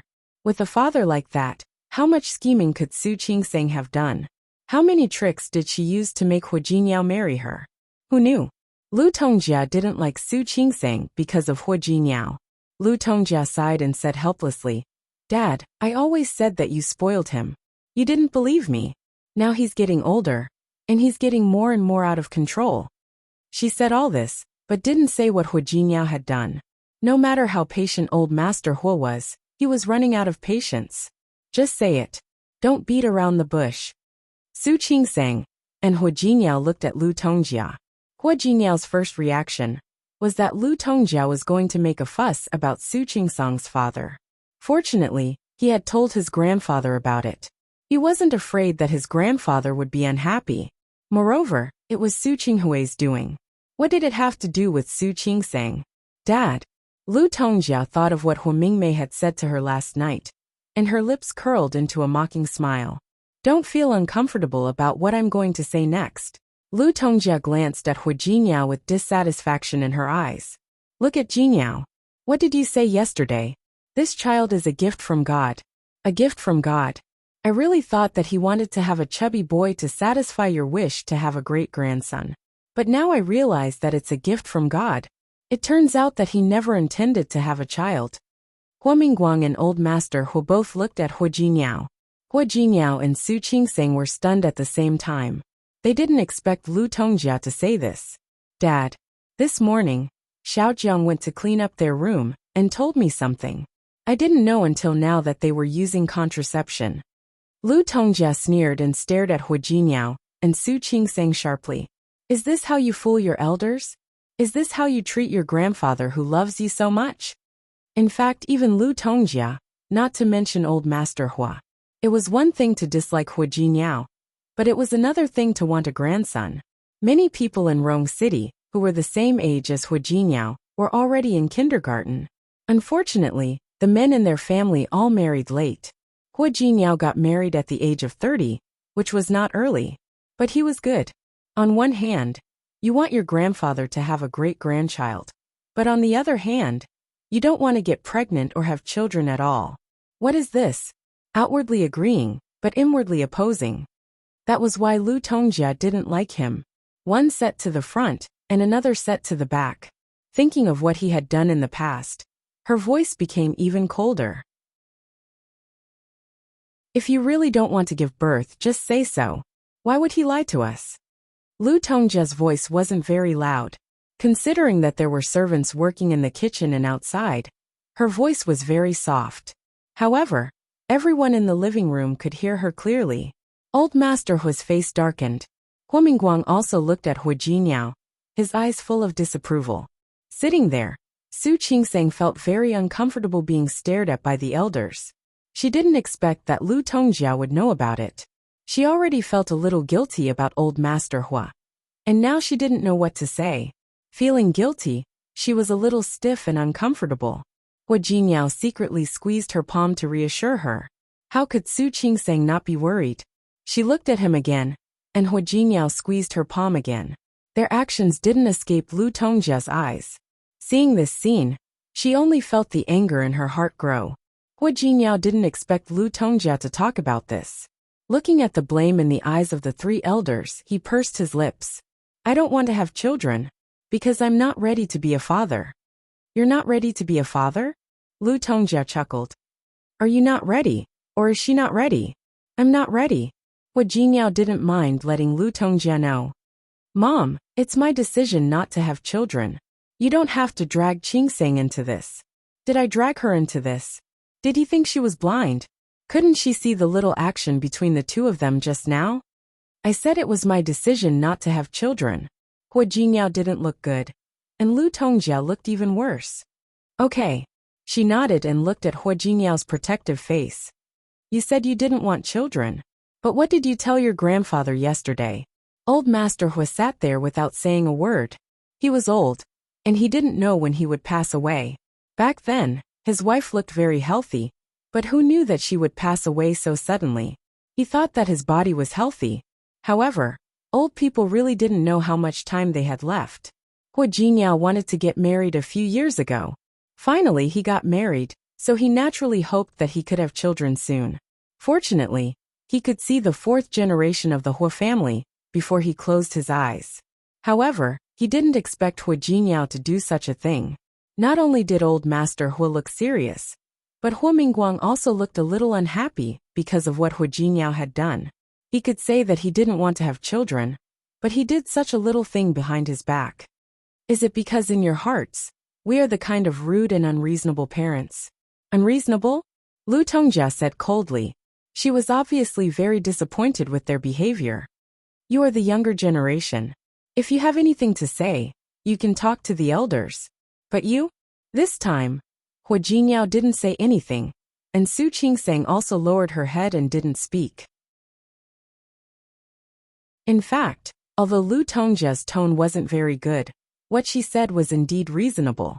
Lu Tongjia looked at Su Qingsang's face and changed the topic. You said it has nothing to do with her. Do you think I'm stupid? To put it bluntly, she just doesn't want to have children. Isn't that right? Seeing that Hua Jingyao wanted to say something, she glared at him. Don't always speak for her. She's already an adult. Can't she even speak? Su Qingsang, tell me now. Who on earth doesn't want to have children? Su Qingsang looked at Lu Tongjia, and then at old Master Hua. Her face was a little pale. When she saw the disapproval in old Master Hua's eyes, she lowered her head guiltily. Grandpa, I'm sorry. Lu Tongjia looked at old Master Hua. Dad, did you see that? Since things had come to this, what else was there to ask? Isn't it obvious? Old Master Hua didn't speak, and Hua Mingguang's face didn't look good either. Hua Jingyao looked at Su Qingsang's face and reached out to hold her hand tightly. Mom, you don't have to do this. Qingsang is still young this year. We really aren't ready. Besides, what's wrong with having children a few years later? I didn't marry Qingsang just to let her have children for me. You're in the right. Lu Tongjia was so angry that she laughed. She's young, but are we young? You really didn't marry her to let her have children for you. So you can lie to us like this, right? This isn't a lie, is it? At best, it's a white lie. When we're ready, we'll have children when we want to. Why are you in such a hurry? Yes, we'll have children when we want to. By the time you want to, your father and I might have already. Enough, old Master Hua scolded. Lu Tongjia didn't finish the words she wanted to say. When she met old Master Hua's eyes, she shut up in embarrassment and didn't finish the words. Su Qingsang and Hua Jingyao both lowered their heads at this time, looking a little guilty. Old Master Hua looked at his beloved grandson in front of him, and then at Su Qingsang, who was satisfied with him. He sighed in his heart. I'm old. What I say doesn't matter anymore. I don't blame you for not respecting me. Grandpa. Su Qingsang was really embarrassed by old Master Hua's words. Not only her, but even Hua Jingyao looked anxious. He looked at old Master Hua and wanted to say something, but stopped. Do whatever you want. Old Master Hua stood up and glanced at Hua Jingyao. His eyes were full of disappointment. Grandpa. Su Qingsang saw his eyes and suddenly became anxious. She suddenly stood up and wanted to explain to Hua Jingyao. Old Master Hua waved his hand, but he didn't want to listen anymore. You guys go eat. I'll go back to my room. Grandpa. Old Master Hua refused to say anything else. He turned around and went upstairs. The atmosphere in the living room suddenly became cold. Hua Jingyao stood up and wanted to go upstairs to see old Master Hua. Hua Mingguang stopped him. Sit down. Su Qingsang and Hua Jingyao sat down. Both of them didn't look good, especially Su Qingsang. She really blamed herself at this time. Old Master Hua was an extremely open-minded person. If she and Hua Jingyao didn't want to have children, they could have told him directly. It was really not good to be like this. What? Don't what I said work? Hua Mingguang saw that Hua Jingyao was standing still, and his voice became a little deeper. He rarely spoke to Hua Jingyao in such a harsh tone. It was also the first time that Su Qingsang saw her father-in-law get angry. She pulled Hua Jingyao's sleeve and motioned for him to sit down. Hua Mingguang saw that they sat down and wasn't in a hurry to speak. Instead, he called the housekeeper, Uncle Chung, and asked him to personally bring breakfast upstairs to old Master Hua. Uncle Chung had been the housekeeper of the Hua family for decades. Old Master Hua would still listen to what he said, Uncle Chung didn't hear the argument in the living room just now, but it didn't stop him from knowing that the owner was in a bad mood. After agreeing, he left. Hua Mingguang looked at Hu Jinyao. In fact, not only did old Master Hua like this eldest grandson, but he was also satisfied with this son. He would never have said such satisfaction in front of Hu Jinyao after what had happened before. Even after so many years, he sometimes seemed to be a little discouraged by Hu Jinyao on the surface. But in fact, he knew in his heart that this child was outstanding.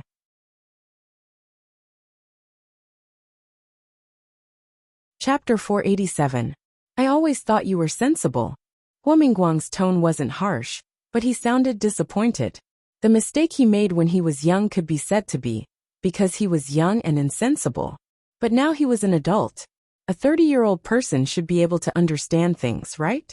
Hua Jinyao, do you think that no one in this family is worthy of your trust? Do you think that no one in this family is reasonable? Hua Jinyao didn't speak. Hua Mingguang sneered. Your mother is strict with you. But is that the reason you respect us? Dad, I didn't mean that. Hua Jinyao might have talked back to Lu Tongjia, but he respected his father and grandpa from the bottom of his heart. You didn't? If you didn't, would you fool your grandpa like that? You know that he's wanted you to marry him for so many years. And you know that he's wanted to have a great-grandson for so many years. Is this how you repay him? Hua Jinyao was silent for a few seconds, then said, Dad, I said that I didn't mean that. You know whether you did or didn't. You're old now, and you have your own ideas. You don't have to listen to the elders. Hua Jinyao pressed his lips together. Su Qingseng looked at him worriedly. She put her hand on the back of his hand and signaled him to stop talking. I think you've been too busy lately. How about this? Let Yifan take care of the Ike's cooperation case. Hua Jinyao suddenly raised his head and looked at Hua Mingguang. Dad, do you know what you're talking about? Of course I do. Yifan's not bad. I believe he can do it. As for you, you should spend more time with your grandpa. Hua Jinyao clenched his fists by his side. There was a trace of sarcasm in his eyes. Let Yifan take care of the Ike's cooperation case. What next? Are you going to give him my position as the CEO? Hua Jinyao, what kind of attitude is that? Hua Mingguang was angered by his words. Don't forget that the Hua family doesn't belong to you alone. It doesn't even belong to me alone. I'm the chairman now. I have the right to arrange your work. Hua Mingguang was nothing more than the eldest son of the family. Therefore, it was only natural that Tianyu Group would be handed over to him after old Master Hua. However, Tianyu Group didn't belong to Hua Mingguang alone. It was founded by old Master Hua. As old Master Hua's other child, Hua Mingliang was also a part of it. Su Qingseng didn't expect so many things to happen, just because they didn't want to have a child so soon. She was also stunned for a moment. She turned to look at Hua Jinyao with obvious worry in her eyes. But now that Hua Mingguang and Lu Tongjia were here, she didn't even know what to say to comfort him. Hua Jinyao stood up. His back was straight. He looked at Lu Tongjia and Hua Mingguang. Finally, he turned to look at Lu Tongjia. Mom, this is what you want, right? He asked Hua Yifan to share his workload. This was the first step. What was next? Weaken his authority in Tianyu Group? Slowly hand over Tianyu Group to Hua Yifan? Hua Jinyao, what kind of attitude is that? Lu Tongjia was angered by his words. You lied to your elders and played us around. You're still in the right, aren't you? Qingseng and I just don't want to have children at this stage. But it doesn't mean that we won't have children in the future. Mom, you really don't have to overreact. Is this a matter of whether you have children or not? This is a matter of the two of you not lying to your elders and trying to fool us. Lu Tongjia glared at Hua Jinyao. I never care about the company's affairs. This is Dad's decision. I think it's a good decision now. You've been acting more and more out of control recently. I think it's time for you to calm down and sober up. Even if your grandfather was here, I believe he would agree. Hua Jinyao clenched his fists so tightly that blue veins popped out on the back of his hands. Looking at the stern look on Lu Tongjia's face, he suddenly smiled. The Ike's cooperation case, right? No problem. I'll go to the company the day after tomorrow and hand it over to Hua Yifan. But Dad, tell me what else you want to give him. It's better to make it clear at once. It'll be too troublesome to hand it over right and left. Hua Mingguang wasn't very angry at first. But now, he was a little angry because of Hua Jinyao's words. Hua Jinyao, do you think I want to take away your power? Do you think I want to drive you away from Tianyu? Let me tell you, I really just want you to spend more time with your grandfather. If you keep doing this, I really don't mind letting you have more free time. Hua Mingguang never thought that one day he would fight with his son like this. He didn't expect that Hua Jinyao would think of him like this. This realization made him so angry that his whole body began to tremble. You hurt your grandfather's heart like this. Don't you want to spend more time with him? No one forced Su Qingsang to have children. The men of the Hua family married late. But no one urged Hua Jinyao to get married. He chose to get married, and he agreed to have children. Therefore, he couldn't blame his elders for being angry now that he was pretending to be obedient. Hua Jinyao's body stood there motionless, looking a little stiff. Su Qingsang didn't expect things to develop to this point. She gently touched Hua Jinyao's hand and turned to face Hua Mingguang. Dad, I'm sorry. I'm the one who started all this. I didn't want to have children. Jinyao just... Enough. Lu Tongjia was annoyed to see Su Qingsang. Stop talking. Don't I know that you caused this? I don't know what you did to coax Jinyao into marrying you. Now you coaxed him to the point that he doesn't even want to have children. Su Qingsang, you're really well educated. She admitted that Su Qingsang didn't handle this matter well, but she didn't understand what Lu Tongjia was talking about. Just as she was about to ask Lu Tongjia what she meant, Hua Jinyao pulled her over. Mom, you don't have to say it. Qingsang doesn't need to coax me. I didn't want children. Okay. I really didn't know that our Hua family had a lover. Lu Tongjia was furious. She stood up and said, Since you have so many ideas, then you too can go live your own lives. We elders don't care about you anymore. Lu Tongjia was really angry this time. It was completely different from the past, when she was just unhappy and said a few words. She got up and left. Hua Mingguang didn't stay and stood up as well. Before leaving, he gave Hua Jinyao a cold look, with a hint of disappointment in his eyes. Suddenly, only Su Qingsang and Hua Jinyao were left in the living room. Su Qingsang didn't expect things to turn out like this. She turned to look at Hua Jinyao with worry in her eyes. Jinyao, look. It's okay. Hua Jinyao didn't expect the elders to have such a big reaction. He patted Su Qingsang on the shoulder and said, Don't worry. It's really okay. I'll explain it to Grandpa later.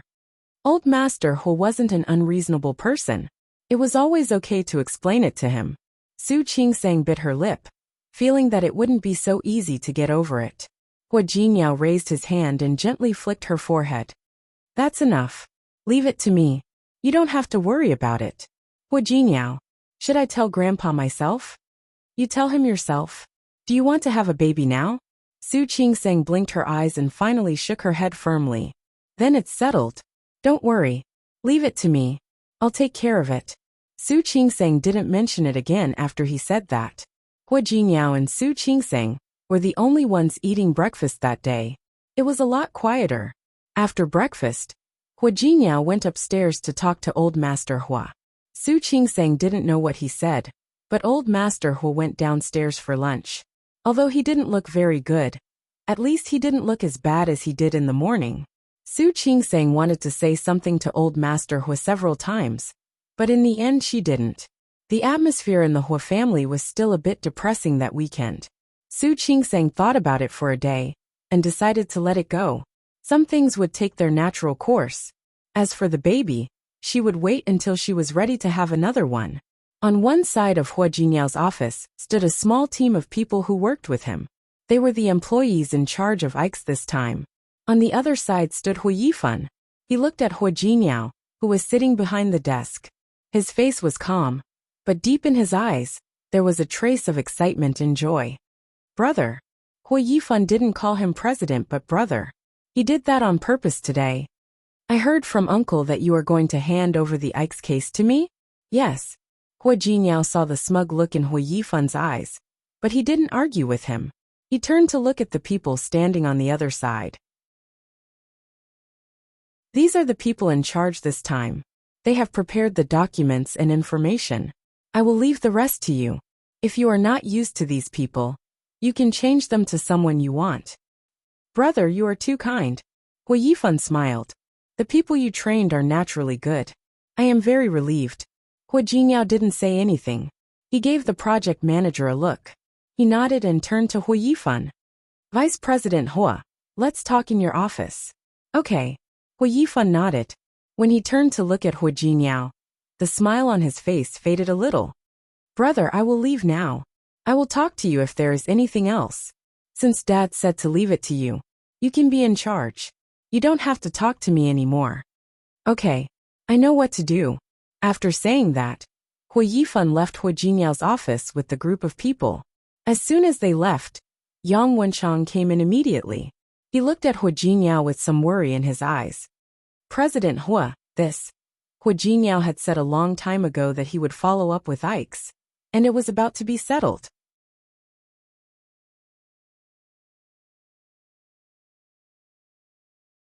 Chapter 488. It's okay. Hui Jinyao waved his hand. It's just an Ike's case. I've already made the first 80 steps. He'd be an idiot if he couldn't get it done. Hua Mingguang just wanted to give him a blow. He didn't really want to deny his job. If that was the case, he wouldn't be able to be the president anymore. Yang Wenchang understood and thought of something else. President Hua, do you remember Xinghua Department Store and Kasong Electronics in Lin City? Yes, because they had attacked Xiang Kaiping. He had dealt with the two companies. The people there said that the original owners of those two companies have been in a big fight recently. That's a small matter. Ask Zhang Yang to handle it. Yes. Yang Wenchang had the same idea. There's one more thing. What? Your father-in-law. Yang Wenchang paused. What about him? Hui Jinyao only knew that Su Qinghui and Li Qianxue had divorced. He hadn't paid attention to what happened after that. You know, we had a lot of cooperation with the Li Group because of your relationship with the president's wife. Vice President Su was in charge of those things. But now, for some reason, she's been replaced. I just want to ask what happened after that.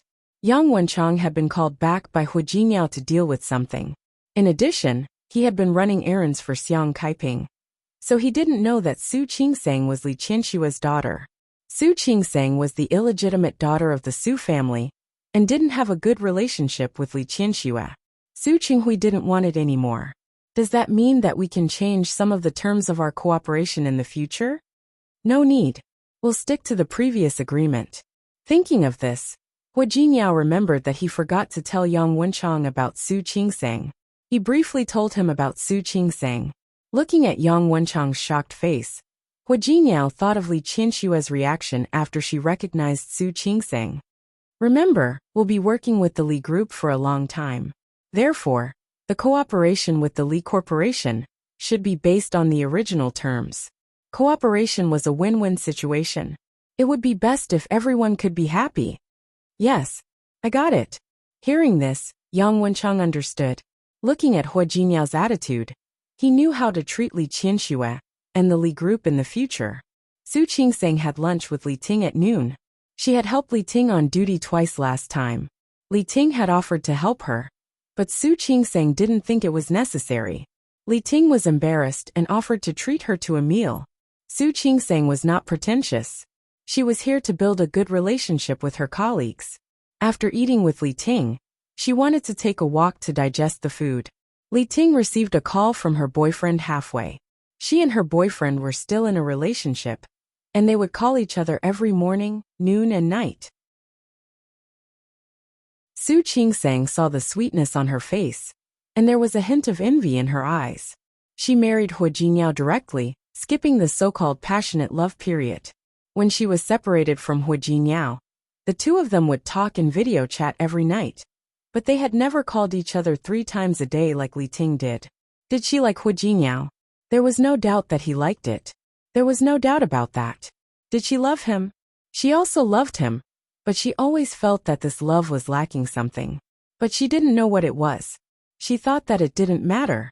She and Hui Jinyao were already husband and wife, and they would spend the rest of their lives together.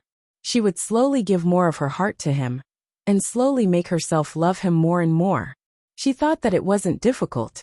As long as she and Hu Jinyao stayed like this, one day, she would love him so much that she couldn't stop. It was good that things were like this now. Li Ting answered the phone, and then walked slowly. Su Qingsang was too embarrassed to stop and listen to the sweet words of the young couple, so she deliberately sped up. However, when she returned to the hospital, everyone had gone for lunch and hadn't come back yet. The emergency room downstairs received another patient. It was a pregnant woman who had fainted, and her condition was unknown. Su Qingsang went down to the emergency room with 2 nurses. Before she reached the bed, she saw Zhang Yichen standing next to it with his back straight. "Hey, it's you?" Su Qingsang was a little surprised to see him. Her eyes fell on the pregnant woman on the bed, who had a slightly bulging belly. Dr. Huang from the emergency room saw her coming down, so he pointed at the pregnant woman on the bed and explained the situation. "The pregnant woman has fainted. She is about 20 weeks pregnant. It seems that she has PIH, but the pregnant woman is injured. We'll have to wait for the obstetrics and gynecology department to find out more about her condition." "Okay, I got it." Su Qingsang nodded and signaled the nurse who followed her to push the pregnant woman upstairs for the examination. She turned around and found Zhang Yichen still standing there. She stopped for a second. She glanced at Zhang Yichen with a hint of a joke. "Did someone blackmail you again? Twice in a row. He was too lucky, wasn't he?" "No." Zhang Yichen didn't look as relaxed as Su Qingsang. "I was driving on Haud Road when I saw her being beaten. I got out of the car to stop it, and she fainted." Zhang Yichen didn't mention how he taught the man who hit the pregnant woman a lesson, and how the man ran away while cursing. "I see."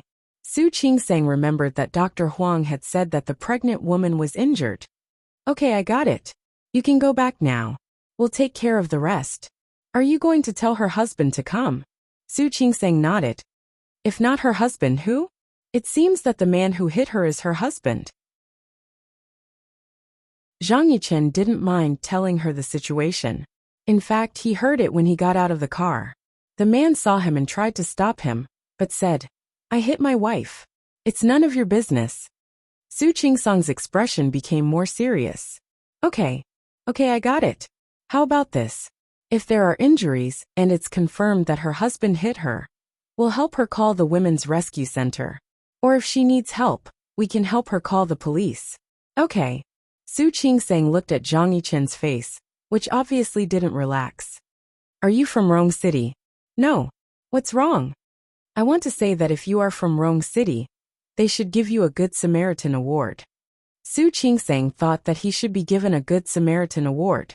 She had met him 3 times, and he had done a good deed twice. Who else should they give the award to if not him? Zhang Yichen paused for a second. His usually stern face looked a little uneasy, which was rare for him. "No need. It's my duty." He was a soldier of the people, so it was his duty to do these things. However, Su Qingsang misunderstood him. She had always thought that he was a policeman. He was a policeman, so it was his duty to do good deeds. "Okay. I'll go check her." "Help yourself." "Okay. Thank you." "Not at all. It's my duty." Su Qingsang told him what he had just said. Zhang Yichen was stunned for a second.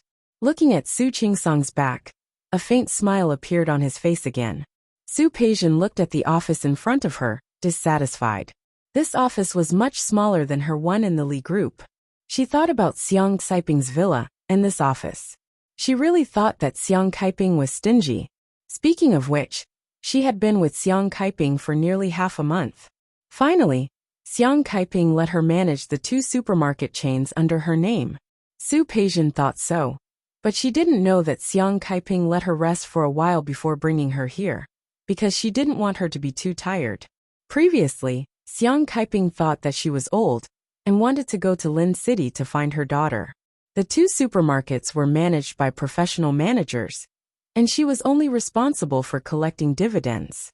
Now that her daughter was back, she didn't want Su Peijian to work for someone else. Naturally, she had to take over. She had been working for a long time.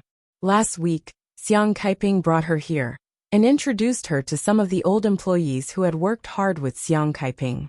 Later, Xiang Caiping asked those employees to take care of Su Peijian. All of Xiang Caiping's kindness was unnecessary in Su Peijian's eyes. Why did she need those old employees to take care of her? They should take care of themselves first. She was the boss. Since when did those people get to take care of her? Thinking of this, Su Peijian began to feel that Xiang Caiping was stingy again. She still remembered how Li Qianxue was so powerful in the company. No one in the entire company dared to look down on her. Xiang Caiping, on the other hand, was obviously the boss, but she lowered her status and asked the employees to take care of her. Su Peijian flipped through the documents in front of her, feeling bored. These things were too easy for her. Moreover, there were already professionals who had done the important things. However, she was willing to admit that Xiang Caiping had a certain level of economic acumen. Most of the goods in her supermarkets were negotiated with the factories one by one, skipping the distributors. Therefore, the prices were more advantageous than ordinary supermarkets. This was also the key reason why the two supermarkets of hers had always been doing well. For example, the documents she was reading now were negotiated by Xiang Caiping herself. They were only supplied to their supermarkets. When she saw a number on the report, Su Peijian was stunned. Then, she called the manager of the purchasing department over. "What's with this prosperity?" She pointed at the number and glanced at the person in front of her coldly. The manager's surname was Wang, and he didn't look young. He was in his 40s and had been working for Xiang Caiping before. He called Xiang Caiping Sister Xiang. After Xiang Caiping brought Su Peijian here, they didn't look down on her. After all, they were all grateful to Xiang Caiping. At this moment, Manager Wang's gaze fell on the number on the report, and his expression was a little strange.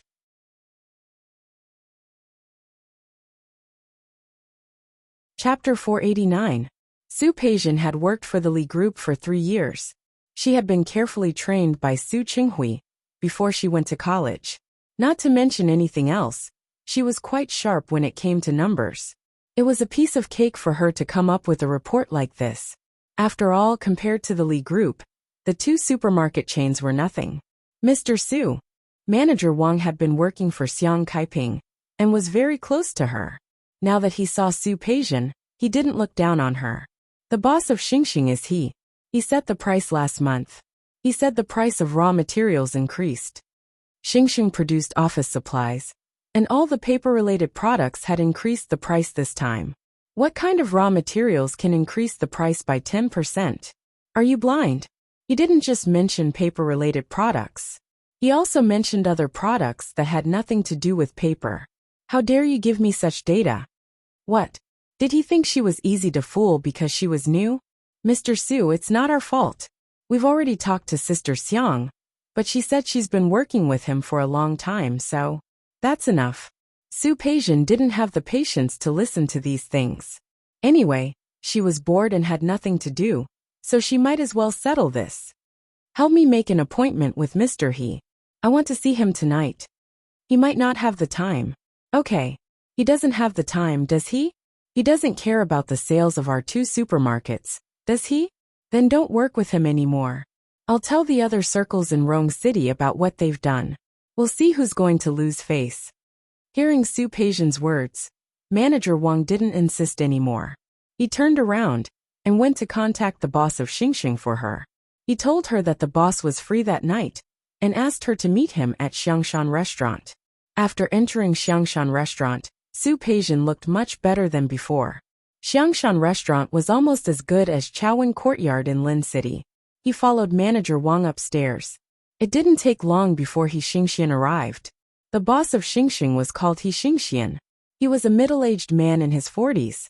He was slightly plump and looked friendly when he smiled. However, his small eyes were shrewd. Su Peijian had interacted with many people in Lin City. She didn't care about such a man. When they met, Manager Wang introduced them to each other. They chatted for a while before sitting down. Su Peijian went straight to the point. She was not in the mood to talk to a man who was nothing to her. Boss I'm a very straightforward person. If I have something to say, I'll just say it. I'm not very satisfied with your company's offer this time. After all, we've been working with Mr. He for a long time. Boss, he doesn't seem to be very kind right now. It's hard to do business now. The price of raw materials has risen, and it's changing every day. There's nothing we can do. Of course, Xingxian wouldn't give in. Su Peijian's brows furrowed. She was obviously dissatisfied with the situation in front of her. However, no matter how dissatisfied she was, she wouldn't show it on her face. She kept a smile on her face and continued to socialize with Xingxian. Speaking of which, this was another point that she could not accept. Previously in Lin City, which company did not rush to cooperate with the Li Corporation? When had she ever humbled herself like this? However, Xingxian looked easy to talk to, but he was actually very shrewd. After talking for a long time without any results, Su Pei really wanted to lose her temper. The waiter began to serve the dishes, and the door of the private room opened. 2 waiters walked in. It was also at this time that Su Peijian saw a flash of a figure outside. She saw it, and so did Xingxian. He stood up abruptly. "Excuse me." He ignored Su Peijian and walked straight out of the private room. Manager Wang had been sitting at the side like a decoration and hadn't said much. However, in the blink of an eye, he also saw the person outside. He looked very familiar, but he couldn't remember where he had seen him before. President Hua. Xingxian never expected to meet Hua Jingyao here. When he saw him just now, he ran out very eagerly. President Hua. Hua Jingyao stopped and looked at the man in front of him. He couldn't remember who he was for a moment. "You are President Hua. People of high status have short memories. You don't know me. I'm Xingxian from Xingxing Office Supplies. I've discussed cooperation with your company before." Tianyu Group had tens of thousands of employees and dozens of branch companies. If they could get the supply of office supplies from Tianyu Group, not to mention the profits, Xingxing would definitely rise to a higher level in Rong City. "President Hua, this is my business card. I've contacted Manager Zhang of your company before, but..." "Then keep in touch with him." Hua Jingyao didn't need to worry about small things like purchasing office supplies. "Of course I wouldn't dare to trouble you, President Hua." Xingxian smiled flatteringly. "But President Hua, when Manager Zhang mentions it, can you seriously consider it? I can guarantee that our company's products are absolutely high quality, and the prices are absolutely reasonable." "All right, I understand." Hua Jingyao had an appointment with someone today, so he really didn't have time to talk to Xingxian here. Okay, go do what you need to do." Xingxian very sensibly stood aside, and the smile on his face became even brighter. He didn't return to the private room until Hua Jingyao's figure disappeared in the private room at the other end of the corridor. Although Hua Jingyao didn't give him a definite answer, being able to see Hua Jingyao today was enough to make Xingxian happy. So when he faced Su Peijian again, the smile on his face became more sincere. "Mr. He." Su Peijian of course knew Hua Jingyao, but she still wanted to clarify. "Who was that person just now? Is he your friend? Why don't you invite him in for dinner?" Xingxian looked at Su Peijian as if she was an idiot. "President Su, you can tell that he is a newcomer, right?" Why do you say that, Mr. He? Do you know who that person is? You said that you want to invite him to dinner? Let me tell you, even if the mayor of Rong City wants to invite him to dinner, he has to see if he's in a good mood. Would you do me the honor?" "Really?" Su Peijian pretended to be surprised and her eyes widened. "That good? Of course. He is the president of Tianyu Group. I have never had the chance to meet him in person. If it weren't for a distant cousin of mine who works in Tianyu Group and found a way to help me get in touch with the department manager, I wouldn't even be able to enter Tianyu Group." Seeing that Su Peijian wanted to listen, Xingxian didn't mind clarifying to her. "That person just now is the president of Tianyu Group, Hua Jingyao. He is the eldest grandson of the Hua family, the most powerful family in Rong City. He has always been low-key and rarely appears in public. If I didn't have the chance to meet him before, I wouldn't have met him. So Mr. He, you are really amazing." Su Peijian's smile was even brighter than before, but there was a hint of calculation in her eyes. "I really didn't know that Mr. He had such connections. Next time, I really need to learn more from Mr. He." Being praised by a beauty like Su Peijian, Xingxian suddenly felt a little smug. Previously, because of Xiang Kaiping, he agreed to sell some products to them at a low price. Later, when Xiang Kaiping quit, he regretted it. That was why he wanted to take this opportunity to raise the price. He didn't expect Su Peijian to be so tactful. Mr. He, let me propose a toast to you. As Su Peijian spoke, He Xingxian poured a glass of wine. As the other party drank, He Xingxian spoke without a trace. Mr. He, are you familiar with this President Hua? I'm not familiar with him. He Xingxian didn't dare to use Hua Jinyao's name outside. The Hua family wasn't something he could afford to offend. But who in Rong City doesn't know about Tianyu Group? Even in the whole country, there are very few people who don't know about it. Only people like you don't know about it. That's true. How can our knowledge compare to Mr. He's? Su Peijian poured another glass of wine for He Xingxian. Why don't you tell me about it, Mr. He? Let me tell you, this Tianyu Group, it's very powerful. He Xingxian wasn't bragging. However, what he knew about Tianyu Group was superficial. Su Peijian already knew what he was talking about when she was in Lin City. However, she was still listening attentively. As she listened, she nodded in admiration. When He Xingxian finished, she looked at him casually. Mr. He, the next time you meet President Hua, can you bring me along? You see, I don't want anything else. I just want to see President Hua's elegance. He Xingxian didn't dare to answer. He wasn't familiar with Hua Jinyao at all. It was only after many twists and turns, and a stroke of luck, that they managed to meet. We'll see. President Hua is very busy. How can he have time to see you? He Xingxian deliberately belittled Su Peijian. He wouldn't admit that he couldn't get an appointment with Hua Jinyao at all. Su Peijian's expression was very ugly, but she forced herself to calm down. Yes, we are small people. Naturally, we can't meet the big president. But isn't there Mr. He? When the time comes, we can bask in your glory. This flattery made He Xingxian feel very comfortable. He drank another 2 glasses of wine. He waved his hand. What's wrong with that? I'll let you know the next time I go to Tianyu Group. Then I'll thank you in advance, Mr. He. Su Peijian poured him another glass of wine and got down to business. Look, Mr. He, you're such a straightforward person. You don't have to change the price we agreed on with my mother, right? Okay, let's do it the original way. He Xingxian looked at Su Peijian, a great beauty, and his eyes lit up. If it weren't for Manager Wang sitting next to him, he would have reached out to take advantage of her. Su Peijian was disgusted, but she didn't show it on her face. So what if it was Tianyu Group? So what if it was Hua Jinyao? Now that I'm here, some things are different. He Xingxian, who was drunk and blurry, didn't see the scheming look in Su Peijian's eyes. Su Peijian's eyes were filled with a cold smile.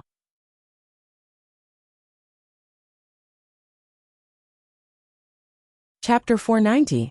When Hua Jinyao got up in the morning, Su Qingsang turned over in bed. He pulled the quilt up to cover his body. Hua Jinyao watched her wrap herself up like a dumpling. He reached out and pressed her shoulder. You're not getting up? I'm not getting up. Su Qingsang sounded sleepy. She was on the night shift last night, and it was already late when she came back. It just so happened that Hua Jinyao had a business meeting yesterday, and came back around the same time as her. He had always been very restrained when socializing outside, but it was inevitable that he would drink a little. Under the influence of alcohol, the two of them fooled around for a while. Su Qingsang didn't have to go to work today, so she didn't want to get up so early. Hua Jinyao looked at Su Qingsang, who was wrapped in the quilt, and suddenly felt his heart soften. He leaned over and kissed her on the forehead. Then sleep a little longer. Remember to get up for dinner later. Skipping breakfast is not good for your health. Okay. Su Qingsang answered and closed her eyes again. But as soon as she closed her eyes, she opened them again. Hua Jinyao. I'm not going to work today. How about I go see Grandpa? Although old Master Hua wasn't angry about what Lu Tongjia had done last week, Su Qingsang could tell that he was probably unhappy. Su Qingsang knew that old Master Hua was not angry anymore, but she still wanted to explain to him. Hua Jinyao sat by the bed and looked at her. He raised his hand and gently stroked her cheek. Her skin was really good, delicate and smooth. Hua Jinyao. Su Qingsang turned her face to the side to avoid his hand. Let me ask you, should I pick out a gift for Grandpa? What do you think we should give her? With old Master Hua's status, he naturally didn't lack anything. However, Su Qingsang wanted to make the old man happy. Of course, she wanted him to like the gift. Hua Jinyao could see through her at a glance. It's okay. Grandpa is really not angry. In fact, he was also one of the people who didn't want to have children. He hadn't thought about becoming a father at such a young age. Lu Tongjia thought too highly of him by saying that Su Qingsang had instigated it. Was he the kind of person who would listen to a woman's encouragement? He also said the same thing to old Master Hua. Although old Master Hua was unhappy, he didn't mention it again after hearing the reason. Therefore, Su Qingsang really didn't need to think about these things anymore. Don't think too much, I'm going to work. Hua Jinyao kissed her again and left for work. He said so, but Su Qingsang couldn't just let it go. She had seen old Master Hua's attitude toward her since she came to Rong City. Since Hua Jinyao didn't want to tell her, she would think about what to give him. Su Qingsang rarely picked out gifts for her elders. In the past, he had only given gifts to Su Qinghui and Li Qinxue out of respect. After they met, Li Qinxue couldn't wait to give her the best. Even Xiang Kaiping didn't know what to give old Master Li at the moment. Su Qingsang felt a little conflicted. After leaving the department store, he unknowingly walked to a small road behind the department store. When she came back to her senses and wanted to retreat, she seemed to hear something in the alley beside her. Su Qingsang knew that curiosity killed the cat, so she quickened her steps and was about to walk outside. She didn't expect that the people in the alley would come out at this time. There were two men, one with a crew cut. The moment he saw Su Qingsang, his eyes turned cold. His sharp eyes startled Su Qingsang. She instinctively took a big step back. However, when she saw the man behind the bald man, she resisted the urge to run away. The good young man who did what was right? Zhang Yichen was also surprised to see Su Qingsang. He didn't understand why she was here. He glanced at the man with the crew cut and signaled him to go first. The man looked at Zhang Yichen and said, "She heard it." "I didn't hear it." Su Qingsang hurriedly raised 3 fingers and said, "I just got here. I didn't hear anything." Trying to cover up something only made it more obvious. But Su Qingsang really didn't hear anything. The man with the crew cut became even more worried and took a step forward. Zhang Yichen patted him on the shoulder and said, "Go ahead." She really didn't hear it. The man with the crew cut obviously didn't agree with Zhang Yichen's words, but he didn't think too much about it. He glanced at Su Qingsang one last time. His eyes were full of warning, which made Su Qingsang's body tremble a little. Then he turned around and left. Su Qingsang patted her chest. When she saw Zhang Yichen's face, she trembled again.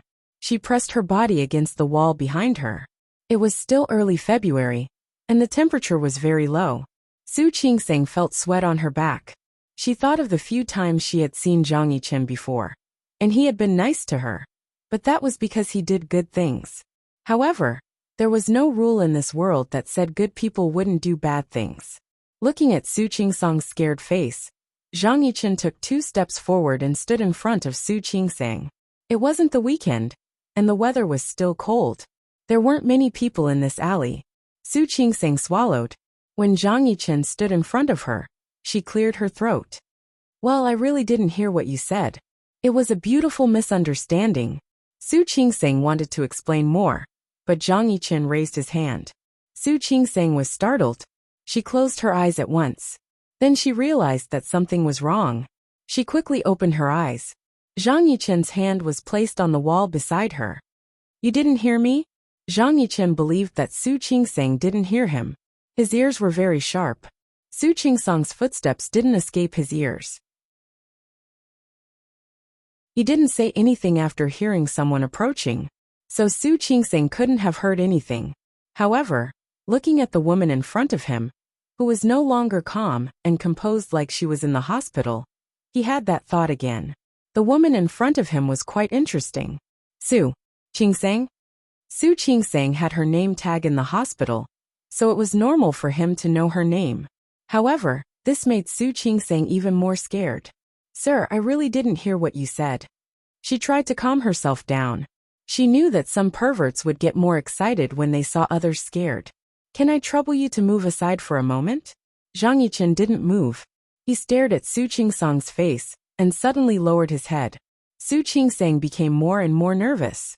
Zhang Yichen's face was getting bigger and bigger in front of her. She couldn't help but raise her hand to slap him. However, her hand was caught in midair.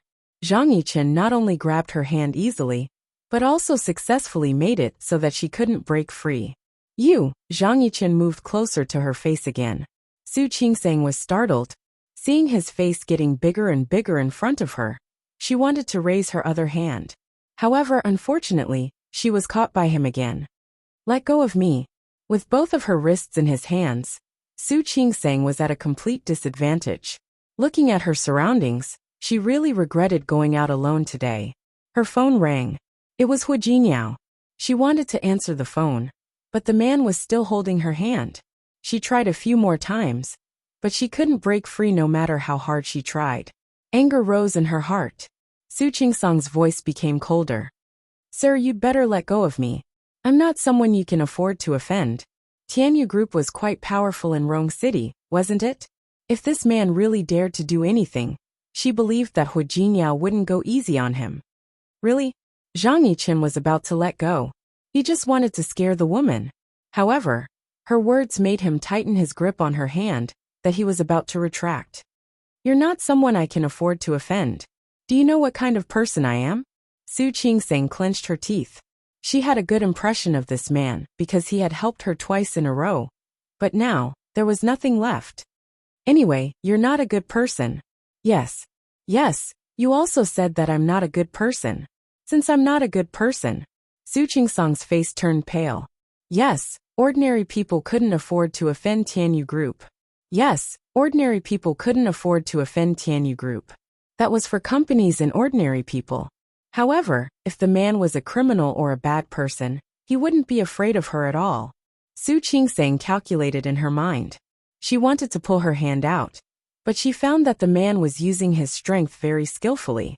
She couldn't feel any pain, but she couldn't break free. Su Qingsang's phone stopped ringing. She calmed down. Sir, what do you think about this? Go ahead. You guys are doing this kind of business. Su Qingsang thought for a while, and then thought of the word business. Her voice became softer. It's for money. Let go of me first. You can make any conditions you want. Isn't this easier than doing anything to me directly? How do I know that you won't call the police after you agree to my conditions? Su Qingsang clenched her teeth. I'm in your hands now. How can I call the police? That's not necessarily true. Zhang Yichen stared at her face. For example, you said you were going to transfer money to me, but when you arrived at the bank, you called the police? What do you want then? Su Qingsang was angry. Do you want to kill me? I don't think so. Zhang Yichen looked at Su Qingsang with a mischievous look in his eyes. Su Qingsang had a bad feeling. The next second, the man moved his face closer to hers. Su Qingsang was scared. She thought that he was going to do something to her. However, he only stopped his face about 5 centimeters away from hers. He stared at her face, his eyes slightly dim. Woman, curiosity killed the cat. Don't be so curious next time. Su Qingsang didn't dare to move. Looking at the face so close to hers, she had the urge to slap him. Zhang Yichen stared at Su Qingsang's red lips. For a moment he really wanted to kiss her. However, he didn't like to molest women. He took a step back and let go of her hand. You're tuning in to the Li Mei's Sword of Destiny YouTube channel. We're so grateful for your support, and don't forget to subscribe to join us on this incredible journey through captivating stories. Your generosity through donations truly makes a world of difference, as it's the primary source of revenue that allows me to expand and enhance this channel for you. Thank you from the bottom of my heart for being a part of this adventure.